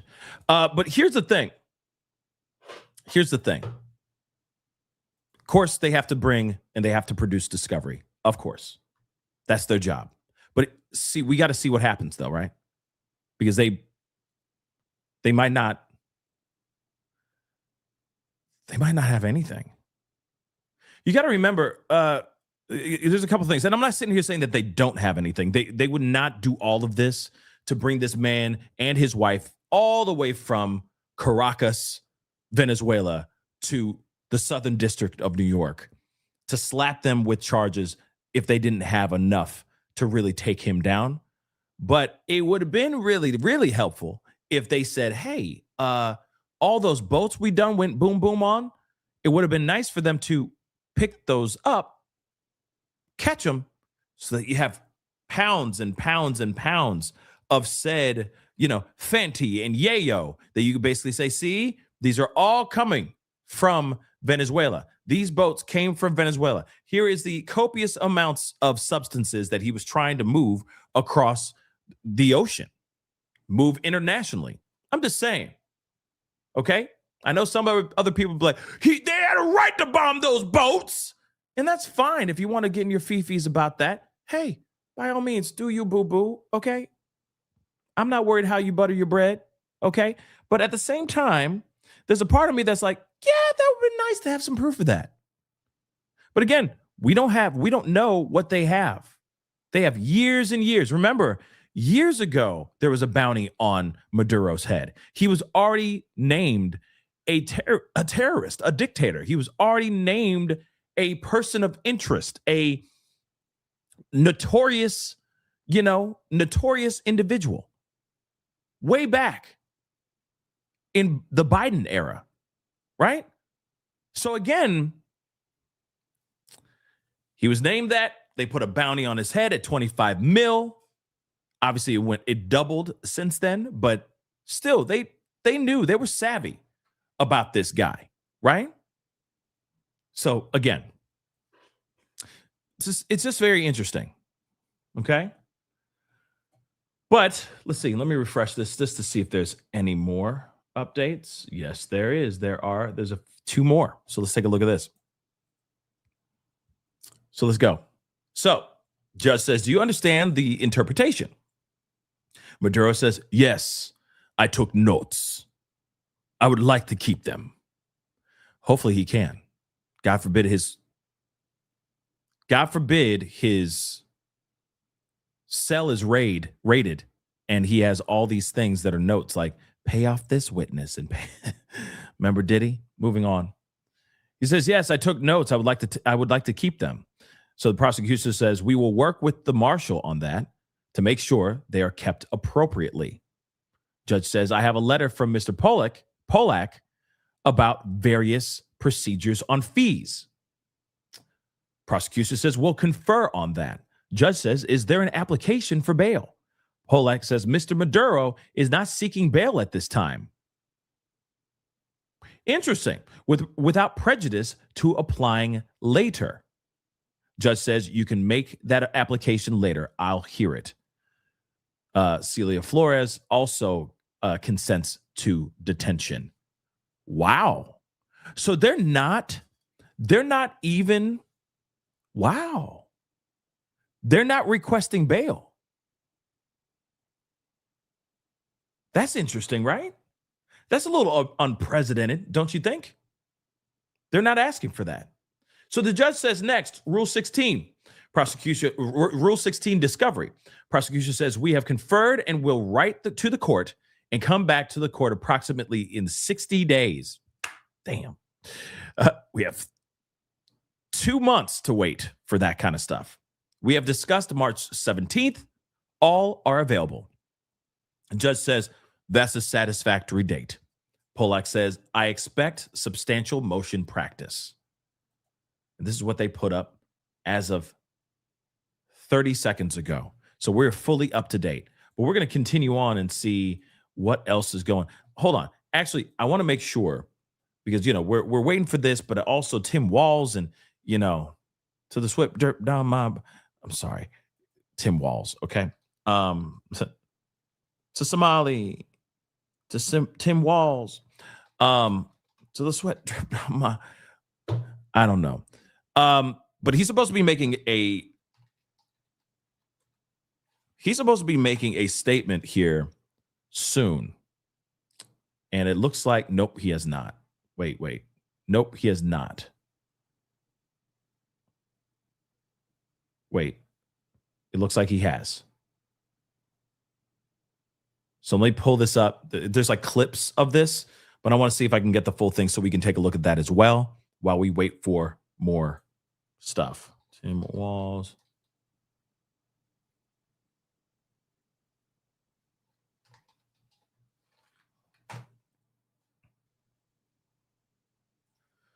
Where? Yep, he did it about 20 minutes ago. Hold on. We're getting straight to it. Things when we come back, but for now, let's go live to Governor Tim Walz's press conference. Let's take a look at this. Like many Minnesotans, I have to tell you, I was glad to turn the page on 2025. It was an extraordinarily difficult year for our state, and it ended on a particularly sour note. For the last several years, an organized group of criminals have sought to take advantage of this state's generosity. And even as we make progress in the fight against the fraudsters, we now see an organized group of political actors seeking to take advantage of a crisis. I don't want to mince words here. Donald Trump and his allies in Washington and in St. Paul and online want to make our state a colder, meaner place. Okay, let me pause this really quick, because I think I could find, maybe there's a better one out here, because that is just treesh. Hold on, let me see. That is, why can't they? Okay, that's better. Okay, why can't they, like when they do these press conferences, why can't they get their why can't they get their audio on point? You feel me? It's so annoying because there's always one outlet that just has it coming out one ear, or there's some crazy echo, or you can't barely hear anything at all. That's so frustrating. Okay, I'm done. I said my piece. Here is Tim Walz finally saying he out. This is his last term. He's done. Is it because of the Somali daycare fraud thing that's been unearthed and has been exposed and everybody reacting and talking about that? Or does he have something to do with it too? I got questions. Let's take a listen. Well, good morning, everyone, and Happy New Year. Like many Only in this year, I have to tell you, I was glad to turn the page on 2025. It was an extraordinarily difficult year for our state, and it ended on a particularly sour note. For the last several years, an organized group of criminals have sought to take advantage of this state's generosity. And even as we make progress in the fight against the fraudsters, we now see an organized group of political actors seeking to take advantage of a crisis. Hold on. I don't want to mince words. I'm so sorry. We got to roll that back. So he is admitting that this fraud is most definitely real. I just want to hold on. I just want to make this abundantly clear. Difficult year for our state, and it ended on a particularly sour note. For the last several years, an organized group of criminals have sought to take advantage of this state's generosity. And even as we make progress in the fight against the fraudsters, we now see an organized group of political actors seeking to take advantage of a crisis. Have mercy. I don't want to mince words here. Donald Trump and his allies in Washington and in St. Paul and online want to make our state a colder, meaner place. They want to poison our people against each other by attacking our neighbors. And ultimately, they want to take away much of what makes Minnesota the best place in the country to raise a family. They've already begun trying to withhold funds that were meant to help families afford childcare. And they have no intention of stopping there. Make no mistake, we should be concerned about fraud in our state government. We cannot effectively deliver programs and services if we can't earn the public's trust. That's why over the past few years, we've made systemic changes in the way we do business. We've gone to the legislature time and time again to get more tools to combat fraud. We've hired people we fired people who weren't doing their jobs. We've seen people go to jail for stealing from our state.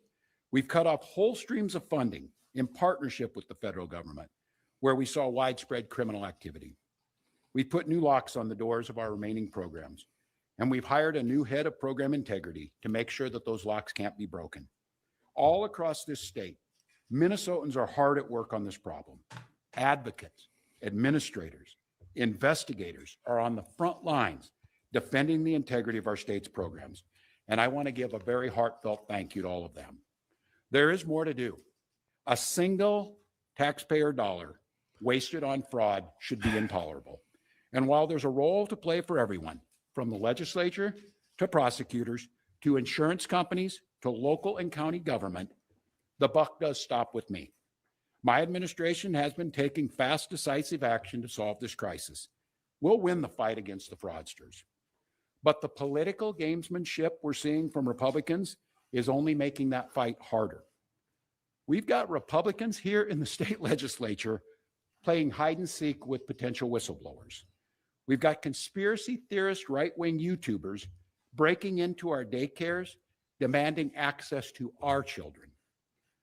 We've got the President of the United States demonizing our Somali neighbors and wrongfully confiscating funds that Minnesotans rely on. It's disgusting and it's dangerous.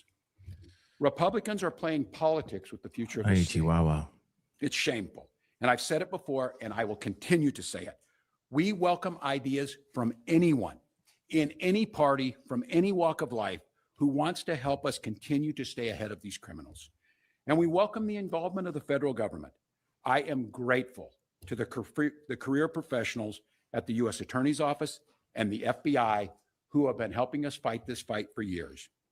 But I cannot abide the actions of the political leadership in Washington.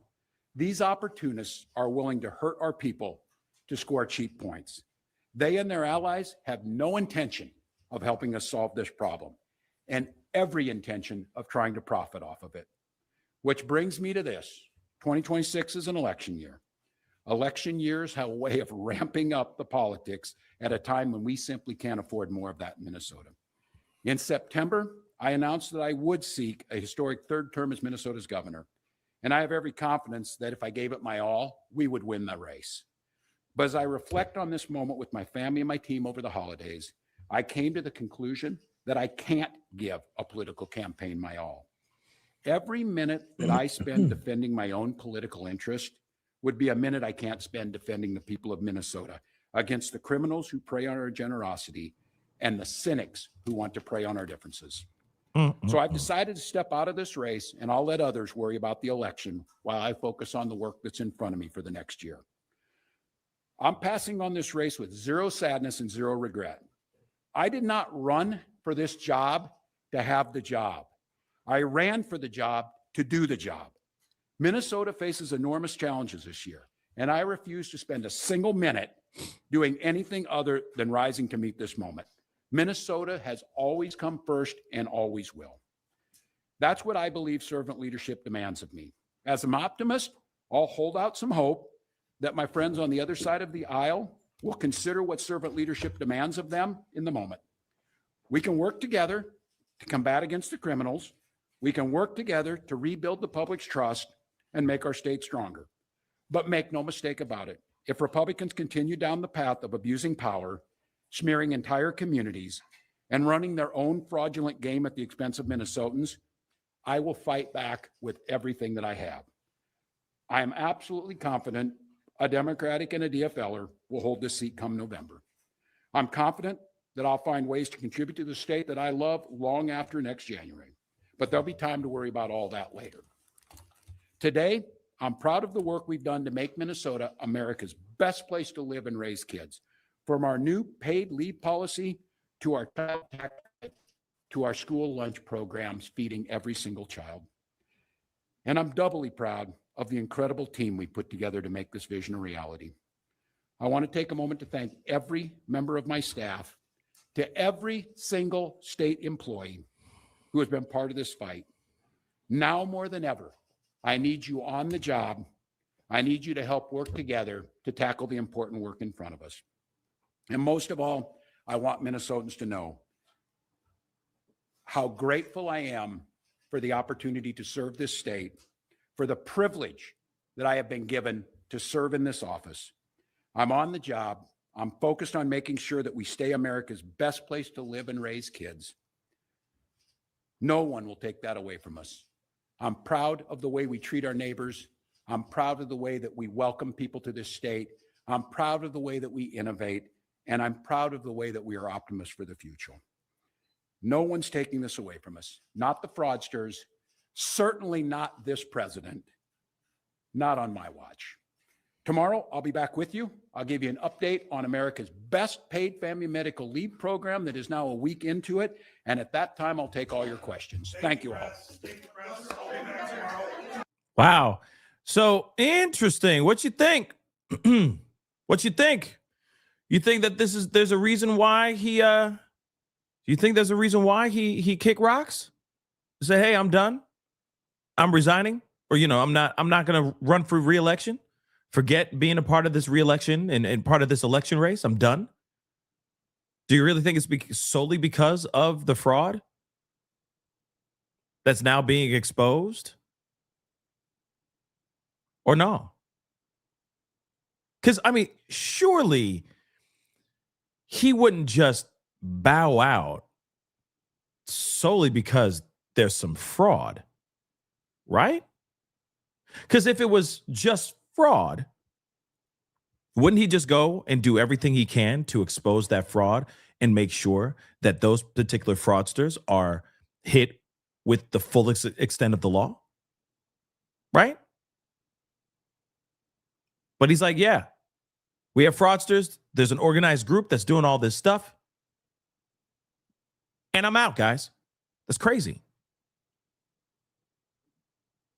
When it comes to something like this, to me, I feel like it's like, hey, you stay and you fight, right? Not just pack up your things and say, well, I'm going to finish up my term and I'm out. It's like he's giving us his 2 weeks notice. While everything's starting to fall apart and it's starting to look corrupt, he's like, well, I won't be out at the same time. I'll see you later. I'll see you when I see you, though. I'll be here for the rest of I'm going to do my 2 weeks and then I'm gone. You see what I'm saying? And instead of him being like, because he's like, well, it's Trump and there's no way he's going to blah, blah, blah and take over and do this, that, and the third. But yet he's literally packing up his stuff and leaving. Huh. Ali just said this. That's interesting. I'm just seeing this in the corner of my eye. But you said, Pascal, they are attacking his family and accusing him of being the one who unalived the lawmakers. Oh, wow. That's just insane. That's insane. Okay. That's insane. Only one can do and take so much. That is true. But at the same time, I feel like I'm sure, received worse than that when he was Kamala Harris's running mate. I'm sure. So I don't know. Maybe he's just burnt out. That could be it too, right? But I could see other people looking at this and going, there's corruption within him. I can see that now. I can see that. as he's like, yes, there's fraud going on, but I'm out. People are going to look at it as such. They're not going to, it's not like he explained, I've been threatened. My life has been threatened. My family has been threatened. He doesn't explain any of that. He's just like, yes, there's fraud. And there's people out here that are using this as an opportunity to get a leg up. And therefore I'm gone. That makes no sense. You see what I'm saying? So is he running because, like, is he running away? Not running, get it? But is he running away because of that he has something to do with this? Or, and he knows that there are going to be some serious charges coming his way? Or is he just burnt out? You know what I mean? And just done. I don't know. Something to think about. It's just crazy nonetheless. Tamara, thank you so much for the love. Leaving for Cuba on Saturday on vacation. Oh my damn, no! Well, it sounds like you have your passports. You got your shots. Oh, dear God. I don't think you're going to have a very good vacation over there, sweetheart. Be careful now. Let's hope that the dude does not invade at that moment. Yeah, because no, you don't want to be in Cuba. You don't want to be in Cuba right now. You don't want to be in Cuba. Tamara. I tell you, girl, no. You might want a refund or extend that trip for like 2030. You know what I'm saying? Like not right now. Yeah, sac passe. Okay, but here I'm worried for you. Why Cuba though? I'm sorry, I just saw this in the corner of my eye. I had to share it. But why Cuba? Why Cuba down? Tamara, explain that. Why Cuba? Of all places, you could go to Jamaica. You know what I mean? Come to paradise. You could have gone there. You could have gone to Dominican Republic. You know, you could have gone to Cabo, but you decided Cuba. Why Cuba? ¿Por qué? ¿Por qué? Don't do it. Don't do it. I tell you what, don't do it, girl. Extend that flight for 2030. Just don't do it, girl. I know you're gonna do it anyway. Just be safe and duck.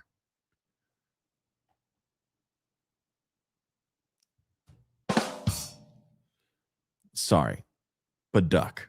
I'm serious. That's not it. Let me revoke. Let me veto that drum roll. Seriously, duck. Duck and roll and run.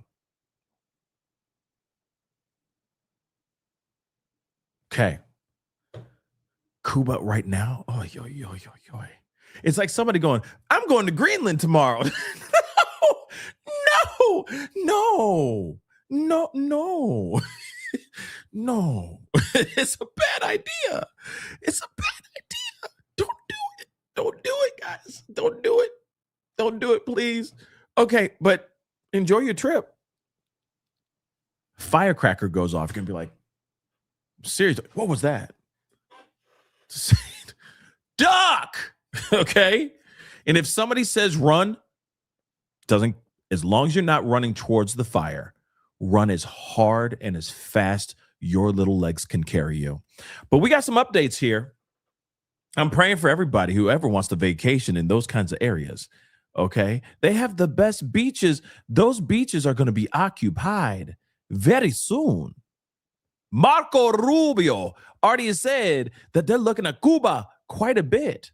And that might be happening very soon. So I'm just saying, be careful. Okay? Cuba? Best beaches? Man, how about Hawaii? You know? There's other places with really great beaches. Just saying. But here it is, guys, because they just adjourned about 13 minutes ago, just so you guys know. All right? So, of course, Polak said, or Polak, earlier it was Polak, now it's Polak. Okay. So Polak said, I expect substantial motion practice. So Polak continued, Mr. Maduro is a sitting head of state. There are also questions about his capture by military. We are willing to waive Speedy Trial Act rights to March 17th and set a motion scheduled at this time. So prosecution says we move to exclude Speedy Trial time or Speedy Trial Act time. Polak says there are some medical issues I guess, for Mr. Maduro. Typos. I will fill out the form to make sure he has appropriate treatment. So Donnelly says Miss Flores de Maduro was injured during her abduction. She has bruised ribs. So judge says, work it out and let me know. And then he cracks that gavel and says, adjourned, and it's a wrap. So it was a very quick first appearance for the two, for President and first wife Maduros, right? The Maduros. Very interesting, right? Well, we got more. I'm sure there's a bunch of activity going on the exterior. Started writing on Let's a legal see. pad Hold on. as the judge read out the charges against him. Maduro pleading not guilty, saying that he is innocent on all of the charges, and repeatedly stating that he is the leader of Venezuela. His wife, Celia Flores, also, when she appeared before the judge, asserting her role, she says, as Venezuela's First Lady. So we will expect to see Maduro next time in court on March 17th. As we've been hearing from legal analysts, this will likely be a lengthy legal process, as there is a lot of evidence that will be presented in court.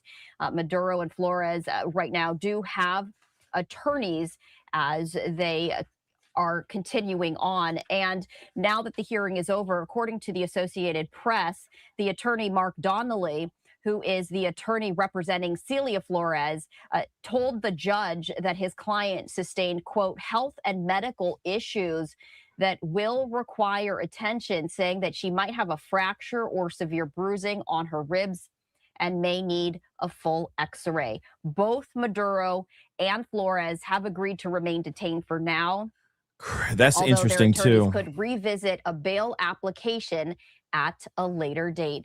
A live look there outside of the federal courthouse as we continue to follow all of these developments. We are going to just step away for a moment, but continuing our coverage after that. Interesting. Again, Maduro says, I am the president of Venezuela, right? Then he says, I am the decent man, the president of my country. Very serious. He feels disrespected. Him angry. Big time angry. And I mean, if I were in his shoes, I'd be pissed off too. I'm going to keep it a bean. I'm going to keep it a bean, guys. I'd be pissed. But at the same time, he got to pay the piper for whatever he's done. Remember, there are people out there in the streets, just so you know, there are people out in the streets of New York, at least in the beginning, outside the courthouse, that were literally holding up banners, protesting against the capturing of Maduro. I want to make that abundantly clear. This is not a situation where people were sitting there, where all of them are out there rejoicing, excited and happy that he's been locked up. There were people literally holding up signs. I'm trying to see if they have it anywhere in here, but literally holding up signs, showing their excitement or showing their anger about this man. Okay, let's see. Here's some footage. Here's some footage right here. Take a look at this. I hate this feature. Okay. Literally. No blood for oil. Hold on.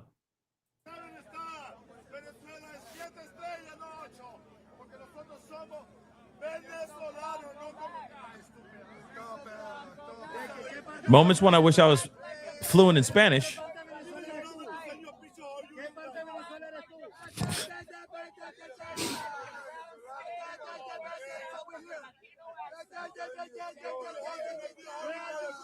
Do you hear what the guys do? Like, is he mocking him? What was that? What was that? What is that? What is that? What is that? What the hell is going on?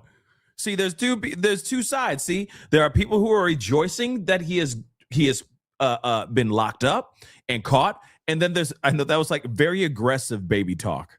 Okay, no kid, no baby is appreciating that kind of baby talk. I'm just saying, no kid isn't like that's when the kid starts cursing. What are you doing? Why? Why is that? Like, they're summoning their inner Adam Sandler. But as you guys can see, there are two sides, right? Look at this. The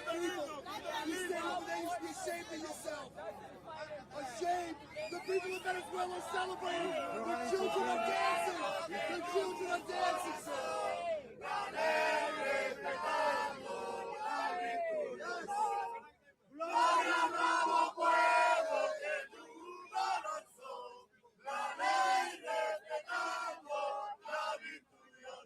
You see the white guy on the side? He's like, I love these people. I don't know what they're singing about, but I love these people. Yeah, okay.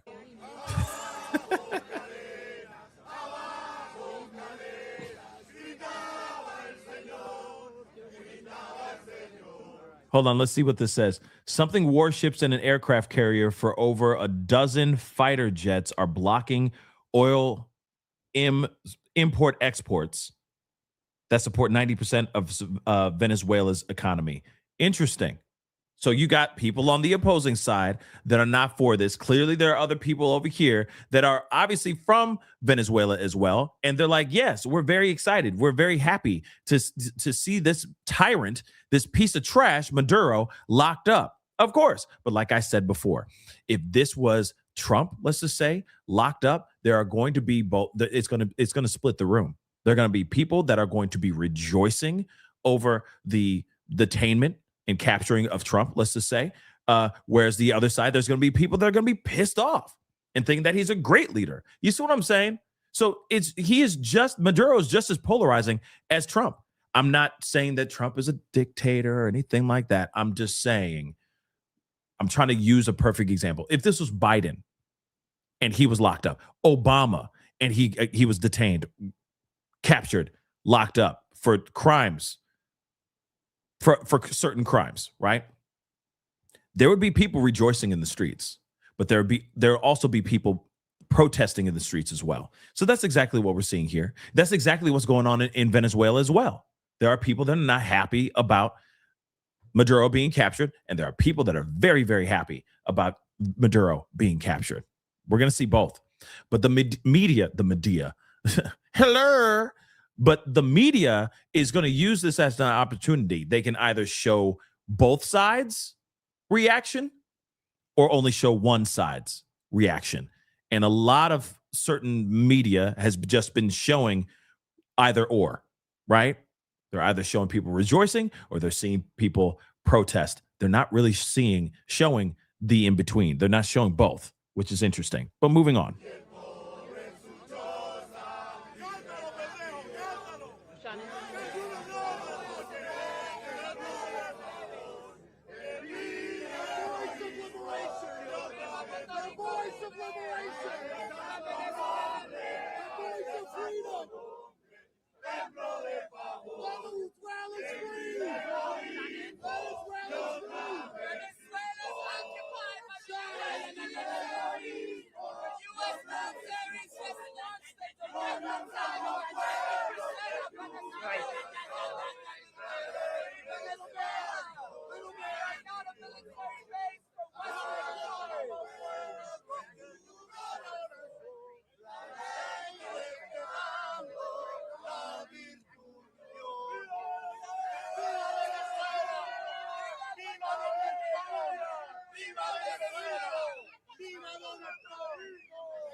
Yikes. President Maduro's kidnapping is the direct result of pedestalizing a sex trafficking You didn't make the football team. Wow. You can't make the soccer team. You got bullied when you were young. What's good? What's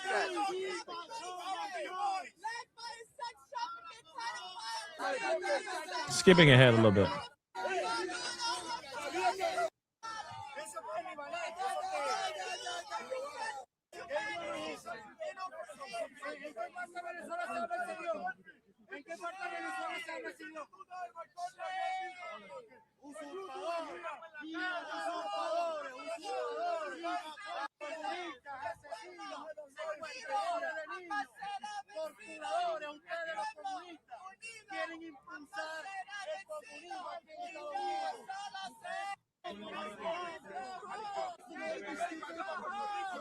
Okay, you get the general idea, guys.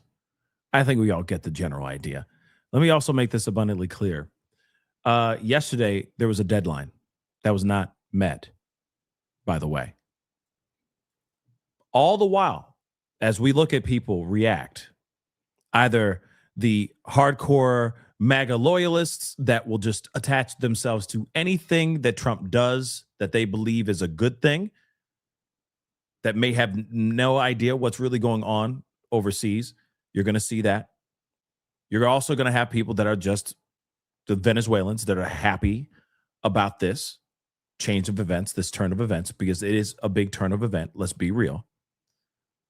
Then, of course, you're going to have other people in Venezuela that are against it, as you're seeing right there. There are Venezuelans on both sides of the aisle yelling at each other, right? Arguing with each other. You know what I mean? Doing all that, right? But something happened or didn't happen yesterday that was supposed to happen. And I think this is very important. Again, this is another version of that Kansas City shuffle. Yes, where they make us look left while they go right. Let me explain. There was a deadline yesterday for the DOJ to give Congress an explanation on why there was such heavy redaction. And if I'm correct, they haven't met that deadline. Yeah. No. Hold on. I just want you guys to see this. Take a look. Huge deadline was due yesterday. So the DOJ, remember the 119 pages of ridiculous redaction that we all saw in the first wave of the Epstein files? And there's been other redactions since then. In fact, there have been photos that have been put up and then they've been taken out and then they've been put back up. Or there's been photos of people's faces redacted that have nothing to do with any of the victims, which is supposed to be what they're supposed to be redacting, the faces and the names of victims and only victims. But they're redacting hundreds of pages of information, hundreds of pages of files that they're supposed to come up. They were supposed to show up with a written explanation on why those things were redacted, and they did not make that deadline. So what are we going to do, American people? What are we going to do, Congress, House of Representatives, etc.? What are we going to do, Oversight Committee? Are they actually going to say or do anything about this? Or are they sitting back and not doing a damn thing because of what's going on in Venezuela, soon to be Cuba, soon to be Greenland, soon to be Colombia, Panama, etc., etc., etc., etc., etc. Again, guys, look at this right here. This was supposed to happen yesterday, and it didn't happen. And ain't nobody talking about it right now. Everybody, oh my God. Now you got Michael Bolton. How am I supposed to live without you? Damn. Now you got Michael Bolton in this mug? Oh, son of a gun. I've never seen that photo in my life. That's a new one for me. Okay. But again, like I said, they're supposed to be putting out information, and we have not seen any reasons of that yet. And then now we're seeing everything about all of us clutching our pearls and fighting each other tooth and nail about whether or not the actions of the attack on Venezuela and the capturing of Maduro is legally right, and is the right thing or not. And we're all talking about that, right? We're all talking about that. Every last one of us. But again, interesting, right? Interesting, right? Nothing. Nada. Zippity doodah. Nothing. While we all are staring at everything else he's saying. Greenland, right? We're all clutching our pearls, waiting for World War III to pop off. While this stuff, which we all been fighting about, has not been fully exposed yet. Remember, they have millions of files, remember? A million files that they suddenly found, and they're like, we need an extension.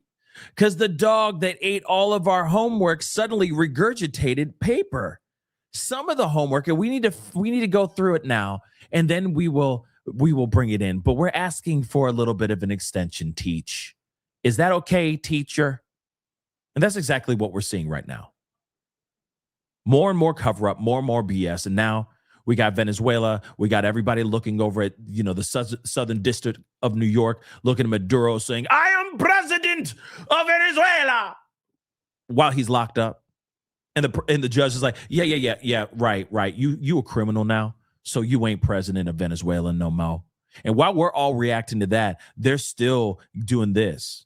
They're still giving us this BS. They're still doing this Kansas City shuffle. They're still giving us fugazis. So as the president slept, or as Americans slept, and President Trump invaded a sovereign nation and kidnapped, see, some people think it's kidnapped, its leader, Maduro, an inconvenient deadline was looming. The date for the Department of Justice, the DOJ, to explain its controversial Epstein file redactions. Yes, that's what's supposed to be happening at the same damn time. But isn't that funny how they said we didn't have time. We didn't have time to give the Congress a heads up. We didn't have time to do anything. We had to strike right then and then. We had to get it done as soon as possible because we didn't know if we were going to have that window again, that opportunity again, right? Ain't that wild? We didn't have time to tell Congress. And we felt like if we had to go through do all the red tape and get all that going, by the time we wanted to make that to strike, by the time we wanted to make that move, that opportunity may have been lost. Ain't that funny how the same day that certain things are due on one of the biggest, most controversial situations of our time right now, they go and they do a sneak attack, bomb, strike areas of Venezuela, and capture Maduro on the same day that there was a deadline for Epstein file redactions, the explanation of Epstein file redactions. I mean, come on, guys. It's not only just about oil. It's also about this too. Come on now. So Democrats on the Oversight Committee noted the timing in a post on X, writing, we are sure it's just a coincidence, but today is the statutory date for the DOJ to explain its redactions in the Epstein file productions.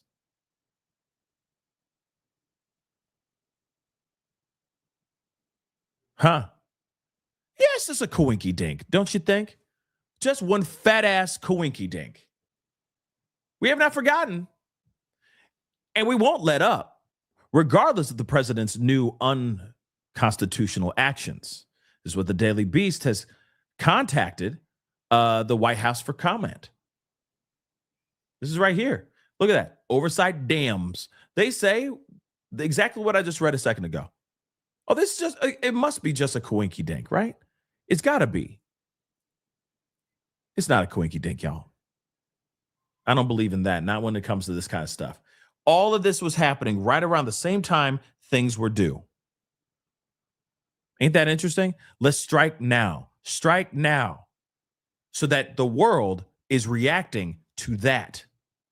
And we're all biting our nails, sitting at the edge of our seats, wondering what is going to happen next, right? And then as soon as that happens, and it was successful, let's be real, Maduro just was inside a federal court today, which is what we just read for the first time in court, and he's looking at some serious charges. While that is happening, while that operation was successful, you got the likes of Stephen Miller's wife putting up online, hey, soon, showing a map of Greenland with the American flag on Greenland and saying, soon. You know for a fact everybody and their mama's going to react to that, because let's be real, that is her husband is one of Trump's right-hand men. Dr. Evil is one of Trump's right-hand men. And you got the wifey exposing the plan before Trump even explains his plan.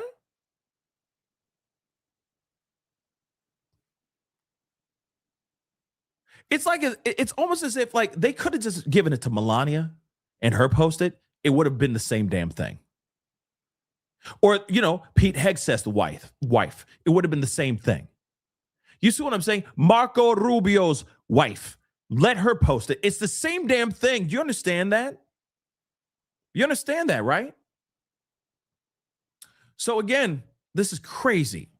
So while the deadline to release the Epstein files came and went last month, which we already know, the Trump administration has faced serious questions regarding its decision to redact large swaths of the released files. The administration faced additional scrutiny after it was discovered that the DOJ had deleted 16 files from its website. Man, it's more than what it was when we talked about it last week after the fact, including one that featured a photo of Trump with Epstein. These photos and whatnot. Girls scantily clad with Trump right there in the middle. Okay. You got girls in bikinis, etc. You got Trump here, another photo. Okay. The DOJ claims that it had to weigh executive and legal privacy and considerations around victims' privacy when determining what to redact. But critics have pointed out that this doesn't account for the millions of files that were not released on time and still have yet to materialize. Yeah, let's not forget the other millions of files that they suddenly found out of nowhere. They just walked into some random secluded room and they opened up a file cabinet that was just covered in dust. And they said, oh my God, Eureka, more files. Does that say Epstein? Oh my God, more files. So we need more time to look through all this crap really quick. So you guys know. All right. But then when we get it all done, we'll send it to you guys. But let's not forget the first round of files that they put out. Heavy redaction. They have not explained any of that. Okay. They have not been explaining any of that. So apparently Democrat and Republicans alike have announced Friday that they would be bypassing the DOJ to demand that all the files be made public by asking the Southern District Court of New York to appoint a special master to ensure all of the documents are released. Oh my God. Let's see. What's going on? The Justice Department's document dump this afternoon does not comply with Thomas Massie and my Epstein Transparency Act. They released one document from a New York grand jury of 119 pages, totally blacked out. This despite a federal judge ordering them to release that document. And our law requires them to explain redactions. There's not a single explanation for why that entire document was redacted. We have not seen the draft indictment that implicates other rich and powerful men who were on Epstein's rape island, who either watched the abuse of young girls or participated in the abuse of young girls and the sex trafficking. The reality is Pam Bondi has obfuscated for months. She first said there were no more documents to be seen. Now she's admitting and releasing hundreds of thousands of documents, but it is an incomplete release with too many redactions. Thomas Massey and I are exploring all options.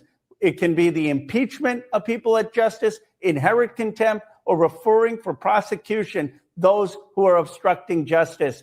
We will work with the survivors to demand the full release of these files, to demand justice for the Epstein class and accountability.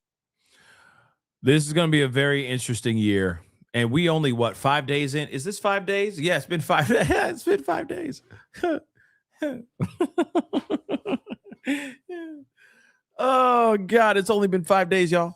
Yep, it's only been 5 days. Been 5 days. It's been 5 days. 5. So, yeah, this is not good. The fact that they have not made their deadline, the fact that they have not done a written explanation of, well, see, what had happened was in regards to their redactions, the 119 pages of redactions that they haven't even done, that they haven't even explained yet. What is going on with that? And by the way, you can't tell me that every single word in those 119 pages is the names of every single victim just copy pasted on repeat. So, you know what I mean? There's at least an is, a the, an and. There's other words in sentences.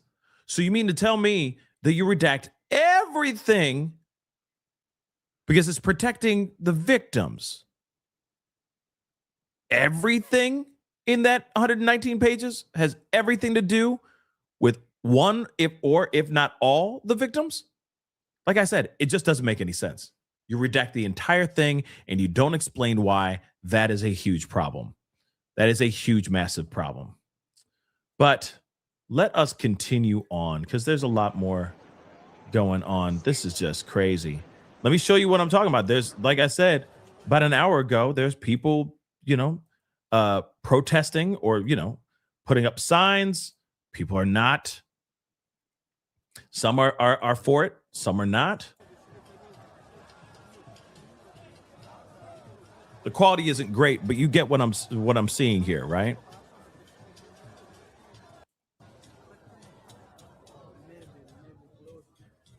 See? U.S. out. No U.S. Stop bombing. These are people that are opposed to what Trump did. Some are saying free President Nicolas Maduro. Trump must go. Stop illegal war on Venezuela. Get in the streets. But you know what's crazy is that there's going to be a party. There's going to be people out here saying that these guys are paid to do this. There's going to be somebody saying, "Oh yeah, these are paid actors." And no, this is not a Diddy trial. You got to remember, there are people that are like, as crazy you might think they are. There are people that are for Maduro being the president of Venezuela. Yeah, I'm a crazy, right? Paid, LOL, indeed. But there are people out here they're like, hey, yeah, they're getting paid to protest. No. These mother lovers are out there because they feel some type of way about what's going on. That's it. Let's continue on. Let's see what's going on here. Do we know about the status of the relationship between the her BBC and the U.S. administration right now?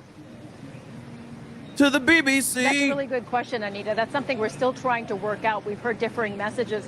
As you said, the National Assembly has been holding this swearing-in ceremony. We can say that Delcy Rodriguez, the vice president, that she will be sworn in as the acting president. And in fact, her brother, Jorge Rodriguez, who is the head of the National Assembly, has been speaking just a moment ago. And I want to read a portion of what he said. He said, "We call for the respect for what is ours, for Venezuelan life and the essence of being Venezuelan." And he went on to say, anything that comes from the outside will always be worse. Bombs do not only fall on the heads of Chavistas. You notice the little hobble in his step? So he got injured too. He got injured. His wife got injured too. You know, they got bruised ribs. She got like apparently some really bad bruised ribs. He's got a little hitch in his step. He's limping like crazy too. So yeah, this is you know, yeah, they came in with aggression for sure. Behind Delcy Rodriguez. But we have to be honest, she's in a pretty difficult position. She's been put under immense pressure by President Trump, by his Secretary of State. They've essentially given her an ultimatum, haven't they? They will continue to put pressure, blockade oil, threaten further military action unless she meets their demands, their wishes. Those demands including stopping the flow of migrants into the U.S., stopping the flow of drugs into the U.S. And just to give you a sense, Anita, of where we are, you know, this is actually, as you said, the Colombian-Venezuelan border. This is a border crossing. And as you can see, it is a busy border crossing. And we've seen so many cars going back and forth. And right now, there's actually a pretty long line from the Colombian side to get into Venezuela. And, you know, this is a place that moves people, goods, all sorts of wares that are going back and forth. And this bridge, Puente Simón Bolívar, that we've seen just behind us, if you cross just past there, you get directly into Venezuela. We can't go in at the moment. Journalists are not being allowed in. But what you would see is Venezuelan army. And that just gives you a sense of how closely connected these two countries are as well. And the reason that's important is the flow of migrants really has come across this bridge so often in the past 5 to 10 years. Venezuelans who have been fleeing, actually, Venezuela, fleeing economic insecurity and violence and political persecution. At the moment, things here seem calm, but there is very much the sense that anything could change in any moment, that this tenuous relationship that you mentioned between Delcy Rodriguez and the U.S., that could turn at any moment and really change the situation here at the border and across Colombia and, of course, inside Venezuela. Yeah, and is there a sense of nervousness inside Colombia right now, Sumi, because we've seen President Trump direct comments towards his Colombian opposite number, Gustavo Petro, of the nature that he was sending to Nicolas Maduro in the last few weeks and months. He spoke to reporters on Air Force One saying a military operation in Colombia, quote, sounds good. Yeah, and he called the Colombian president a sick man running a sick country who is fueling the cocaine industry and sending cocaine to the United States. Look, there is a sense of calm here at the border, but there is also a sense that this is a real possibility for confrontation.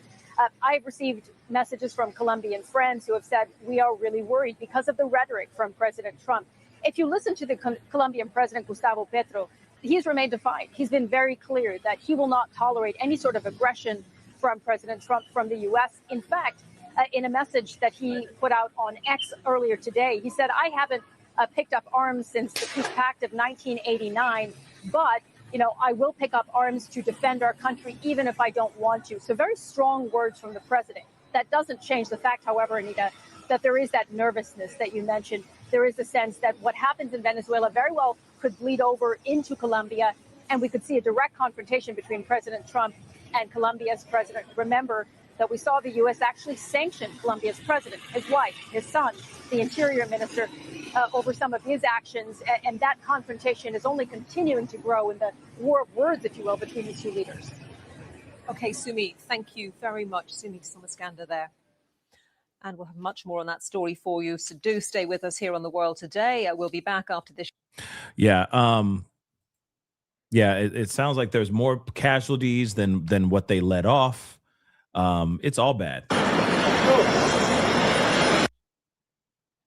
Hold on, guys. Just checking something. It looks like he sounded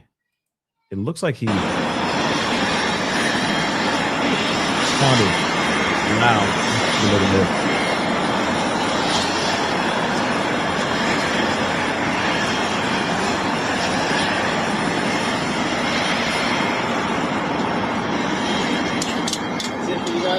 Yeah, I think so. What Mabel just said this, and yeah, I get it. Trust me, I get it. You can't just go into another country and run it. But here's the thing, though. Apparently you can, because that's exactly what Trump is doing, or at least that's exactly what Trump wants to do. I mean, he's saying we're running it. He says America's running Venezuela, but that's the thing. Venezuela is being run by America, but they still have the interim president Delcy Rodriguez in the spot. So again, how much are we really running the country if the next person in line, the successor, right, if anything was to happen to Maduro, would be Rodriguez, the vice president. So again, I know that she put out a statement last night, which we talked about late last night, where she said, hey, I'm willing to cooperate. Like, let's cooperate. Let's collaborate. Let's figure out a way to do this in a peaceful manner so that there isn't war. That's what she said basically in a statement, which is completely different from what she said a few hours before that. Several hours earlier in the day, she was like, oh, hell no. You ain't going to come in here and make us your little, B word, right? We will not be slaves to another country. We will not be another colony to an empire. F all that. And then she came back and said, well, actually, forget what I said before. We just all want to get along. Can we just get all together and just collaborate and find a way to cooperate so there isn't any type of bloody wars? Can we do that? Signed, interim president of Venezuela, Delcy Rodriguez. That's what she basically said. So clearly, after Trump said on Air Force One, she better be good, she better bend to our need, or she will have problems. Big, huge problems. Problems bigger than Maduro has ever met, ever. Possibly even worse. And then she put out that statement. He basically threatened her life. Let's be real. He said, oh, you want to play? Oh, you want to play? Okay, cabron. Let's go, chica. And he said, hey, you're going to get hit. You're going to have big problems. Huge problems. Bigger than Maduro has ever seen, of the likes you've never seen before. Wait for it. And Delcy said, nah, I'm good. I'm good. In fact, let me retract what I said before. Can we just all get along? Yeah, we're going to pull out the Rodney King card, you see, and we just going to get along. You want oil? That's what you want. Okay? You get all the oil you want, baby. Just take the oil. Just come on over. All right? All I'm saying is at least buy me a drink before you try to bump me up the booty hole. Okay?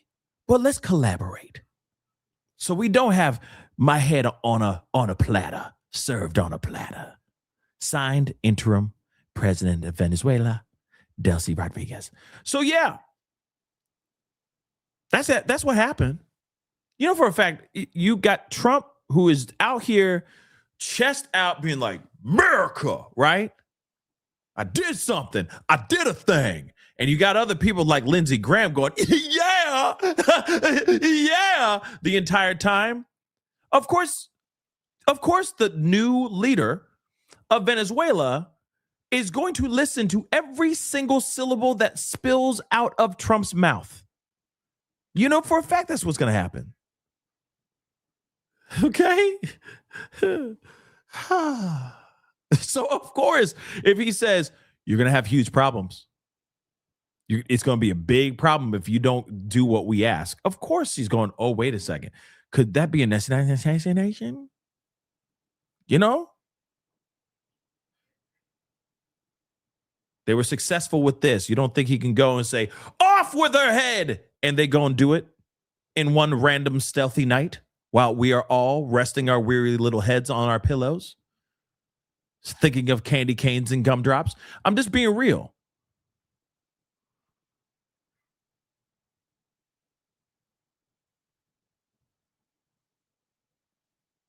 So, of course, she bent. She bent both knees and bent from the waist down as well. Okay? She is on all fours. All right? Prone. All fours. That's it. Yeah, not a creature was stirring. Not even Maduro. Yeah. Crazy. What a crazy turn of events. But I truly, truly think that a lot of this has to do. I mean, yes, this is all happening. This is all real. There's a lot going on here. Yes, they're there for the oil. Yes, they're there to take down. They saw this as a triple whammy. Okay, if we attack now, we can do this. If we attack now, we can get this, we can do this, and we can distract people from that. Let's do it. We don't need to ask any questions. We don't need to answer any questions or ask permission from Congress. Trump, bro. You the president, bro. You have control, bro. That's what I feel like Hegseth is saying in these meetings. He's like, come on, bro.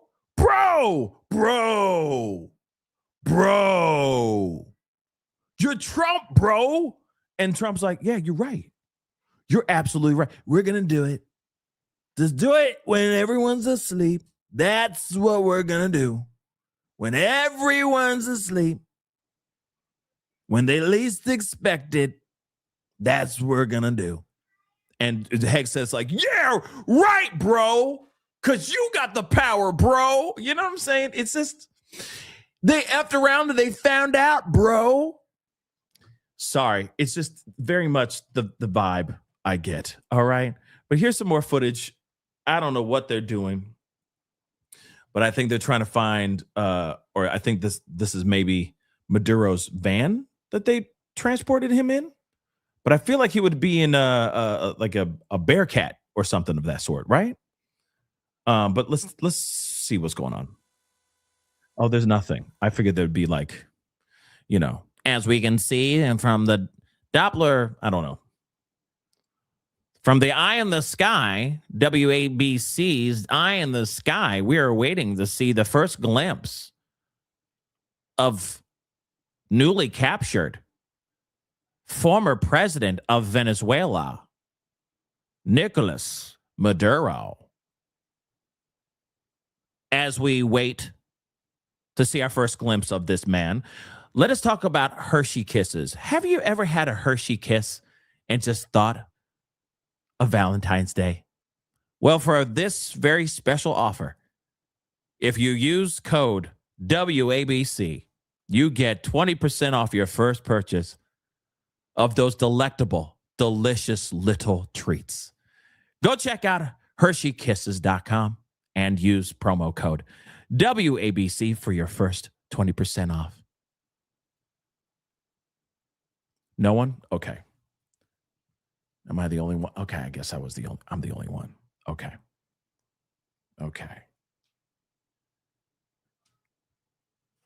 I'm learning Spanish.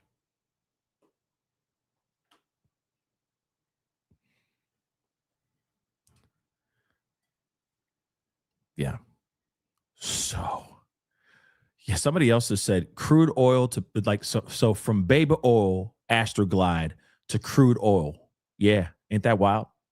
All that in the same holding facility, in the same jail. Can you believe that? Ain't that crazy? Whatchamacallits? Wow. TK, that is a throwback. I haven't seen a whatchamacallit in years. Sheesh. Okay. Yeah, it's the year. Well, actually not anymore, because the year, I mean, I guess it, no, because he was arrested, or, you know, he was captured this year. So technically it's not the year of oil, but we could say it's like the you know, it's like the oil era, you know? It's the start of an era, maybe. But yeah, it is quite an era of oil of all kinds. Astroglide,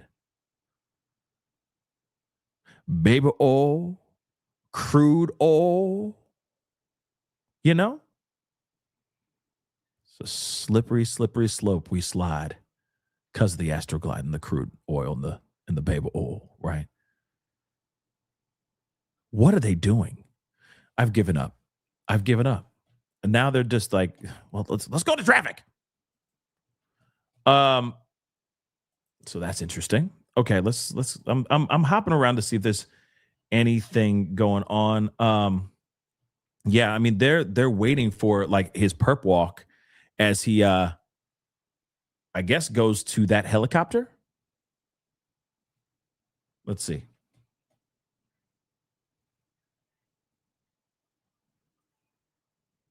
Yeah, that helicopter just showed up.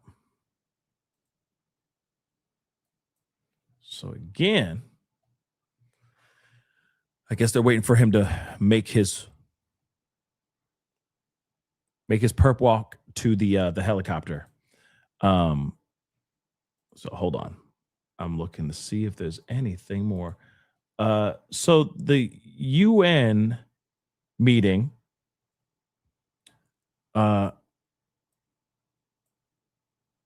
hold on. Agreements are signed by both parties, as has been declared by the revolutionary government. The 32 combatants that fell in terrorist acts perpetrated by the United States were in missions of the revolutionary forces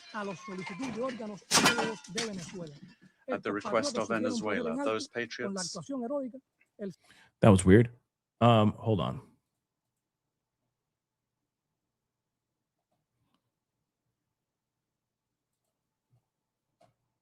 Seeing if there's any news here on this. Yeah, I mean, there's some, there's some live updates, right? But he is basically saying, Maduro is saying out loud that he was kidnapped. Which we do know, but because we read the transcript. But again, let's be real. He basically said, I have been kidnapped, right? I am a decent man, right? So Nicolas Maduro entered a not guilty plea after asking to read the federal indictment himself in a New York courtroom today. So he says, I'm innocent. I'm not guilty. I'm a decent man. He told the New York federal judge, Alvin K. Hellerstein, it was the very first time he had seen the indictment and that he would rather read it personally. He proceeded to declare to the judge that he was kidnapped from his home, according to court reporters. When asked by the judge to identify himself, he responded that he is the president of Venezuela and he was captured at his home in Caracas, Venezuela. And remember, he said, come get me. You know where I'm at? Come get me. And that's what they for sure did. Okay? That's exactly what they freaking did. He's out here just dancing, having a good time, kind of doing a Trump dance. You know what I mean? You know how he does that 10 and 2, like he's driving a bus, right? He was doing that, or he's like working some shake weights, you know what I'm saying? But he was doing that too. Trump got upset, annoyed, and then he said, hey, let's go get him. Stop. Yeah, his Nike techs are now his tracksuits. Maduro's tracksuits are selling out, y'all. So Maduro's tracksuit, I didn't know he was a fashion icon. Diggity damn. But he allegedly, his tracksuit, the Nike techs that he was wearing when he was captured, now sells out. I'm not kidding. Now has sold out. So you're seen wearing a blindfold, ear defenders, and a Nike Tech tracksuit hours after he was captured from his home in Venezuela. I don't know why this is hilarious, but why has this outfit become such a huge hit? Why would anybody want to buy what he is wearing? Why is it suddenly like, oh, that's fire? I love that, like that light, very subtle gray. Yeah, just do it.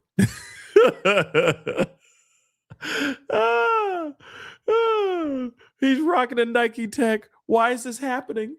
So apparently, while it's not clear whether he was captured wearing the tracksuit or whether he was given it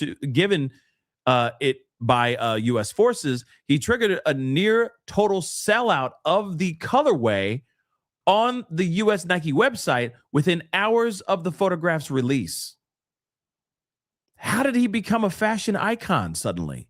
And I'm going to remind you guys, Nike Tech is a thing of the old now. Okay? These young cats out here, they're rocking quarter zip. They're not drinking coffee anymore. They're drinking matcha. It's all about success.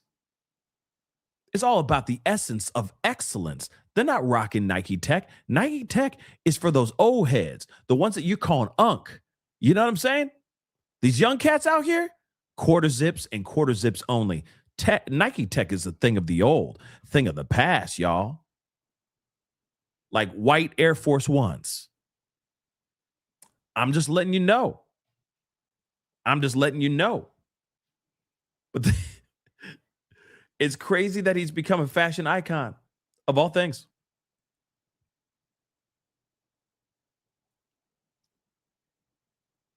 You know, to me now, well, I will say this. Benicio del Toro has a job. He has a future job coming. He will be playing Maduro in a movie at some point. Mark my words. Benicio del Toro. I said it. Benicio del Toro. If you don't know that actor, he's fantastic. But I now can see him playing Maduro in a movie. Wait for it. Benicio. All right? I said it. I claimed it first.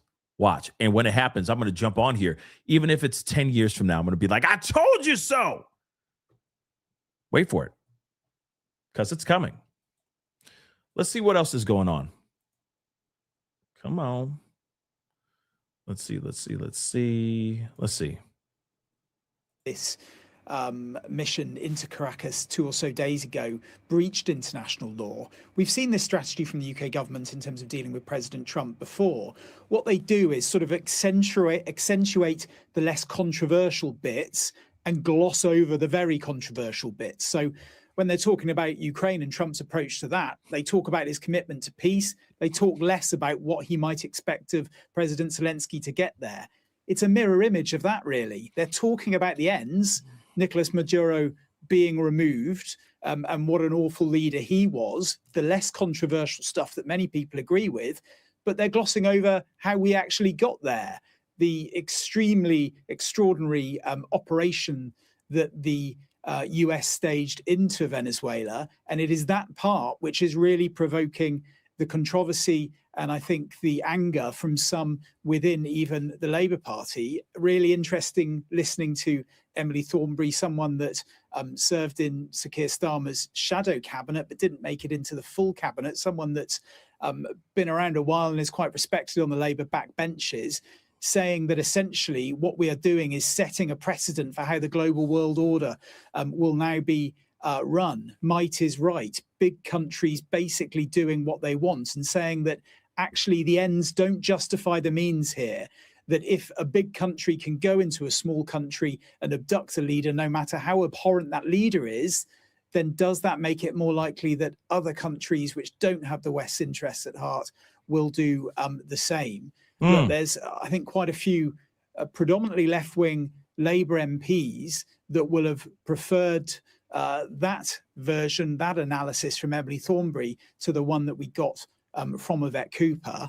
I thought it was pretty bad-tempered in terms of the exchanges between Yvette Cooper and Kemi Badenoch as well. Kemi Badenoch essentially saying, where's the Prime Minister? And attempting, I think, to sort of craft this narrative that she has been over the last couple of days, that Keir Starmer is out of the loop. He hasn't spoken to Donald Trump. He doesn't know what's going on, and he can't reach a solid verdict or decision about what happened in Caracas, and also trying to link it to what she saw as a lack of clarity around foreign policy from the UK in general. Yvette Cooper responding by saying that that was essentially opposition for opposition's sake. It's going to be really interesting watching if the UK position towards Venezuela starts to evolve as the days and weeks run past. At the moment, the UK government is saying it believes that there needs to be a transition to democracy. Does that mean more elections in Venezuela? If we're in a position where the US vision of how Venezuela should be run going forward differs from the UK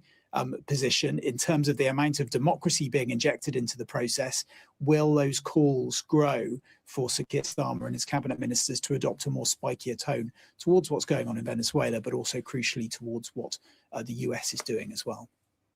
Yeah, of course, we are all kind of waiting at bated breath to see what's going to happen with Trump, with the U.S., what they're going to do next, how they're going to respond, and all that. There is also a video from Brian Enton that just came out about 20 minutes ago. Let's take a look at what he says. It's him fresh out of the courtroom. So let's hear what you got to say here too. Hey guys, so I just got out of federal court for Nicolas Maduro and his wife here in New York City.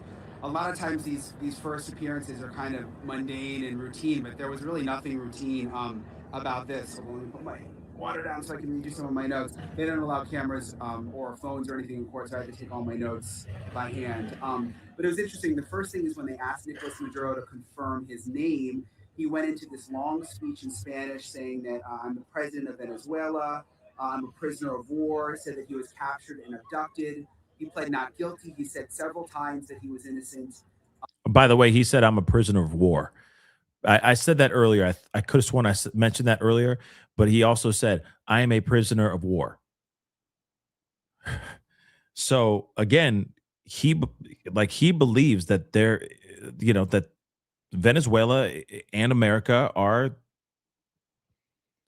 in fisticuffs with each other.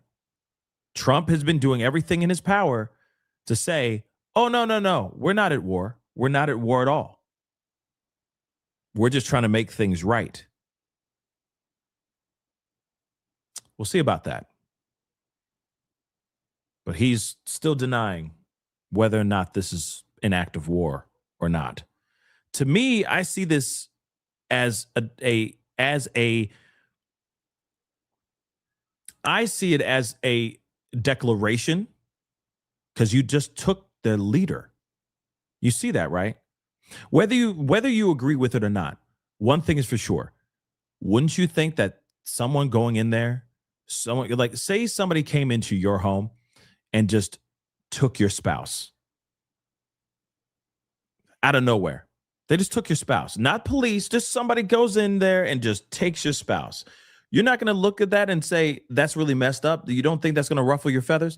Wouldn't that start some sort of never-ending, lifelong grudge against that person that just took your spouse? You see what I'm saying? Wouldn't that piss you the F off? So again, they went into a house and took the daddy. Doesn't matter if the daddy's a nice guy or not. Apparently, he's a butthole. But at the same time, you don't think that the people in the house aren't going to react? They're not going to look at this and go, wait a second. That's a message there, guys. That's not just some willy-nilly thing. If they're not seeing that as some sort of declaration or an act to incite something like a war, then I don't know what's what anymore. Okay? But that is quite the statement to go in there, drop bombs. Let's not forget that too. So they go into your home and trash up your dining room. Okay? Mashing up all your finest china. All your favorite porcelain. Just destroyed. Right? You're not going to sit there and go, hey, that's a little messed up. You know what I mean? No, that's not a declaration of anything. They just wanted the man of the house or my spouse. No big deal. That's weird. That is quite the statement, guys. And his wife also said she was the first lady of Venezuela and said that she was also innocent and pleading not guilty. At the end of the hearing, the attorneys also asked for medical attention for the Maduros and said that the wife actually suffered injuries when they were taken away by the United States government, that she may have a broken rib, and alluded to some other injuries that she may have, but they didn't get specific. They waived their right to a speedy trial. They asked for a consular visit with Venezuela. And Nicolas Maduro took a ton of notes throughout the entire thing, was writing the entire time, and then at the end asked if he was allowed to keep his notes, and they said they would make arrangements for that. So a huge security presence. I mean, they came in a helicopter and then in a Humvee. There's DEA agents everywhere, and that was pretty much it. But I mean, he said he was innocent, made the case that he was a prisoner of war, that they were abducted. The attorneys also used the word abducted. So I'll keep you guys posted on everything that happens here. All right, bye. Crazy. Well, we already saw, we pretty much saw everything through that transcript, but it is nice to hear that this was like, that Maduro was like kind of ranting for a little bit in Spanish. And I bet he was angry. I mean, what do you expect? Did you expect him not to be pissed off? I feel like he would be pissed off. And he hasn't had anything to say. He hasn't had an opportunity to say anything. So, of course, he's going to sit there and go, I am the president. This whole place is out of order. So, of course, he's going to be pissed. They barged in, dropped bombs, barged into his home, took the lives of his security guards, which apparently they were Cuban, injured his wife, injured him as well, and then swooped him off into America to be shackled, locked up, and put in a cell, only for him to have an opportunity to talk to somebody outside of U.S. soldiers and officers, right? So, of course, he's going to sit there and go, I am the president.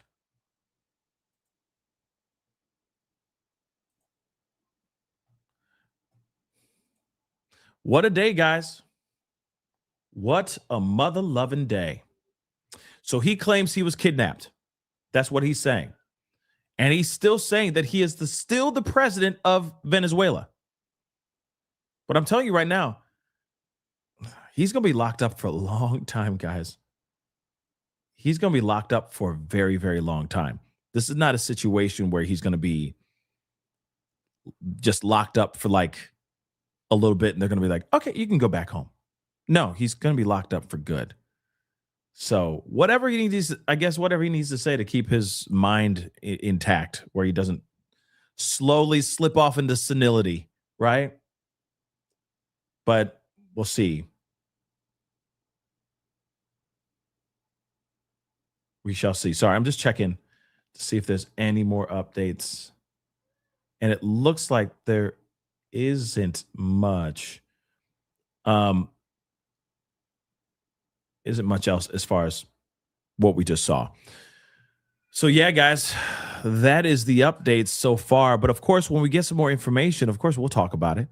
But yeah, this is crazy. Let me get some of these super chats. So, lady, thank you so much for the love. I appreciate the super chat. Super sticker. I'm sorry. Thank you so much. And Tamara, thank you so much for becoming a member. And be careful when you go to Cuba. Okay. Like I said, duck and run. Actually, run and duck, or duck and run. However you need to do, you might have to do both at the same time. All right. Just remember, it's like dodgeball. All right. Just duck, run. Don't even try to catch these proverbial balls that are being thrown at you because they're deadly. Just run. Okay. Run for your life. Because I don't know if Cuba is now literally, they are very nervous right now. So anything that's going on over there, just be careful. Just be careful. Tomorrow, again, I see 2 chats from you, so thank you so much. Trump said he would end wars on day 1. Yeah, he did kind of say that now, didn't he? You can't just go into a country and take the president. It's war. I see that as well. I don't see this as like, we just do a little something, and then, it is what it is. No, I feel like that is a declaration of war. I do. I truly do. But here's the thing. It also depends on how the government, how Venezuela is going to react to this, and other countries. Remember, they just had their mandatory impromptu, not mandatory, I'm sorry. They had a very impromptu emergency meeting with the UN.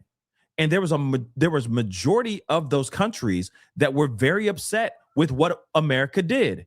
And America came in, a representative for Trump, read a speech, I guess, for Trump, and basically said, no, he did no wrong. This guy is a criminal.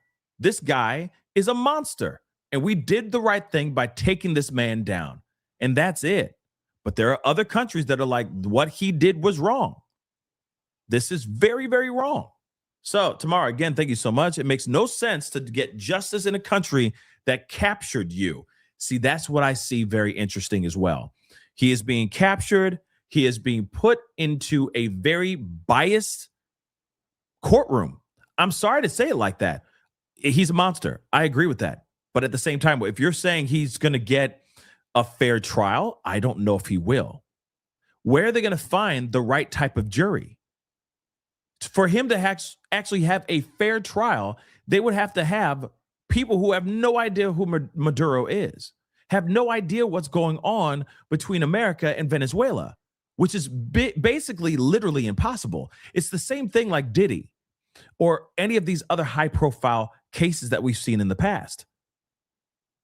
Like, he's screwed, y'all. He's cooked. He's absolutely cooked. Doesn't matter if it's bias or doesn't matter because he's in a biased situation and it's only going to be leaning on towards him being guilty. Right? So again, this is not going to be a fair trial. Sorry. No matter how many ways you look at it, justice should be served to him. But that's the whole point of a fair trial, for him to present his argument to a jury of his peers that are going to be unbiased, that have no idea what's going on. They have no bias against him or what he's done to his country or what he's done to our country. It's going to be very tough. You got Americans. You got an American justice system with an American jury. You see what I'm saying? It's an American judge. So, like I said, it's going to be interesting to see what happens here with all that. I don't know how it's going to happen. Okay. I just don't see it. He's screwed. He's cooked. He's absolutely cooked. Absolutely freaking cooked, y'all. Somebody just asked something in the chat. Let me see here. Hold on. Let me just make sure. Yeah, let me check here something. Let's see.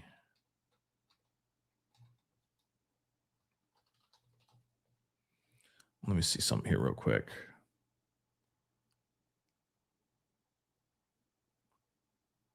Wow.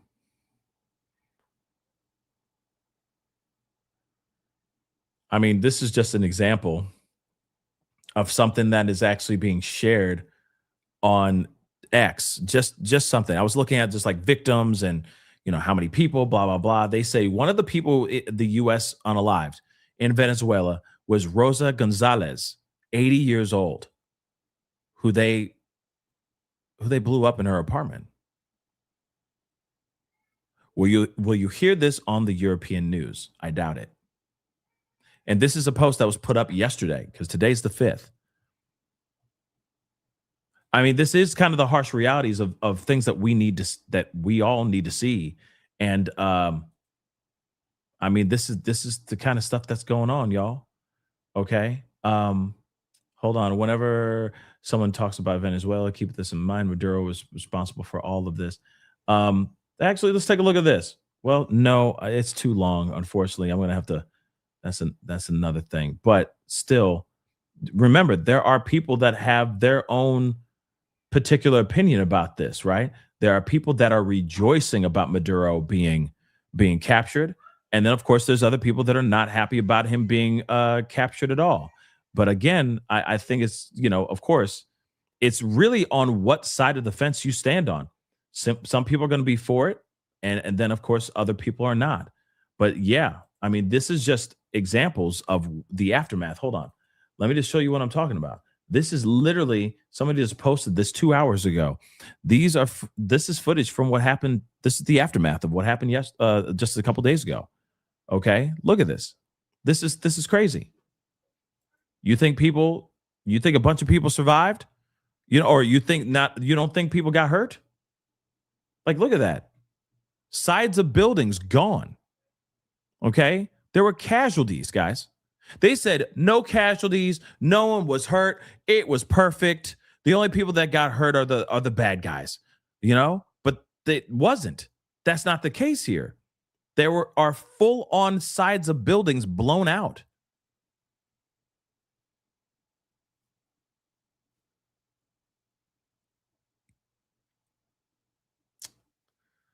So yeah, y'all, pretty sad stuff.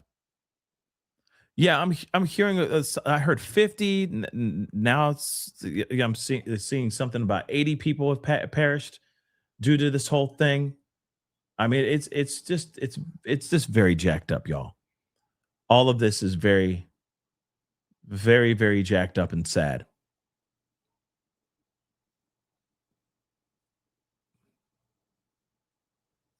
Hold on one second. Yeah, this footage that, oh my Lord.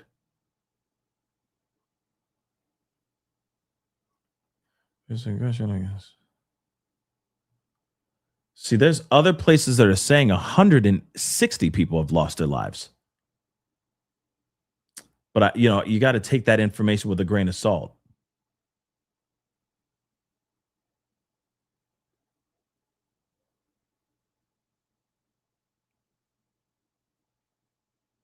Yeah, there it is. Again, you got this here. 80 people unalived in these strikes.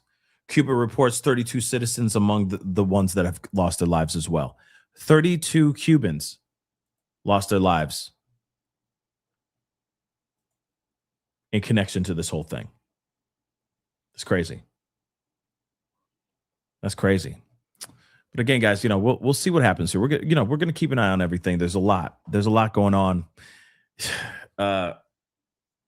And these are innocent lives. Now, I'm not talking about the Cubans. I don't know about all of the Cubans, because even Trump said a lot of his security, a lot of Maduro's security were Cuban.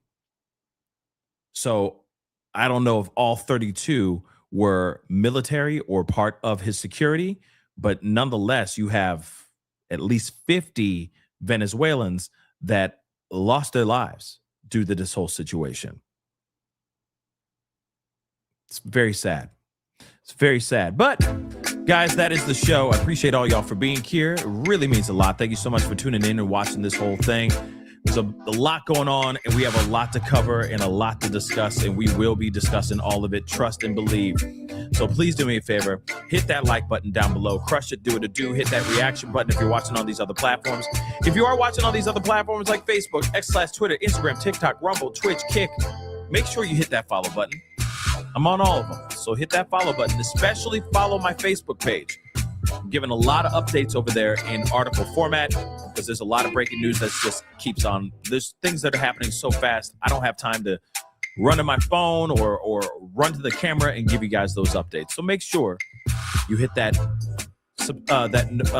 subscribe and hit that follow over there on my Facebook page. Hit that subscribe button here on my YouTube channel, please and thank you. Hit that notification bell so you know whenever I go live, whenever I upload.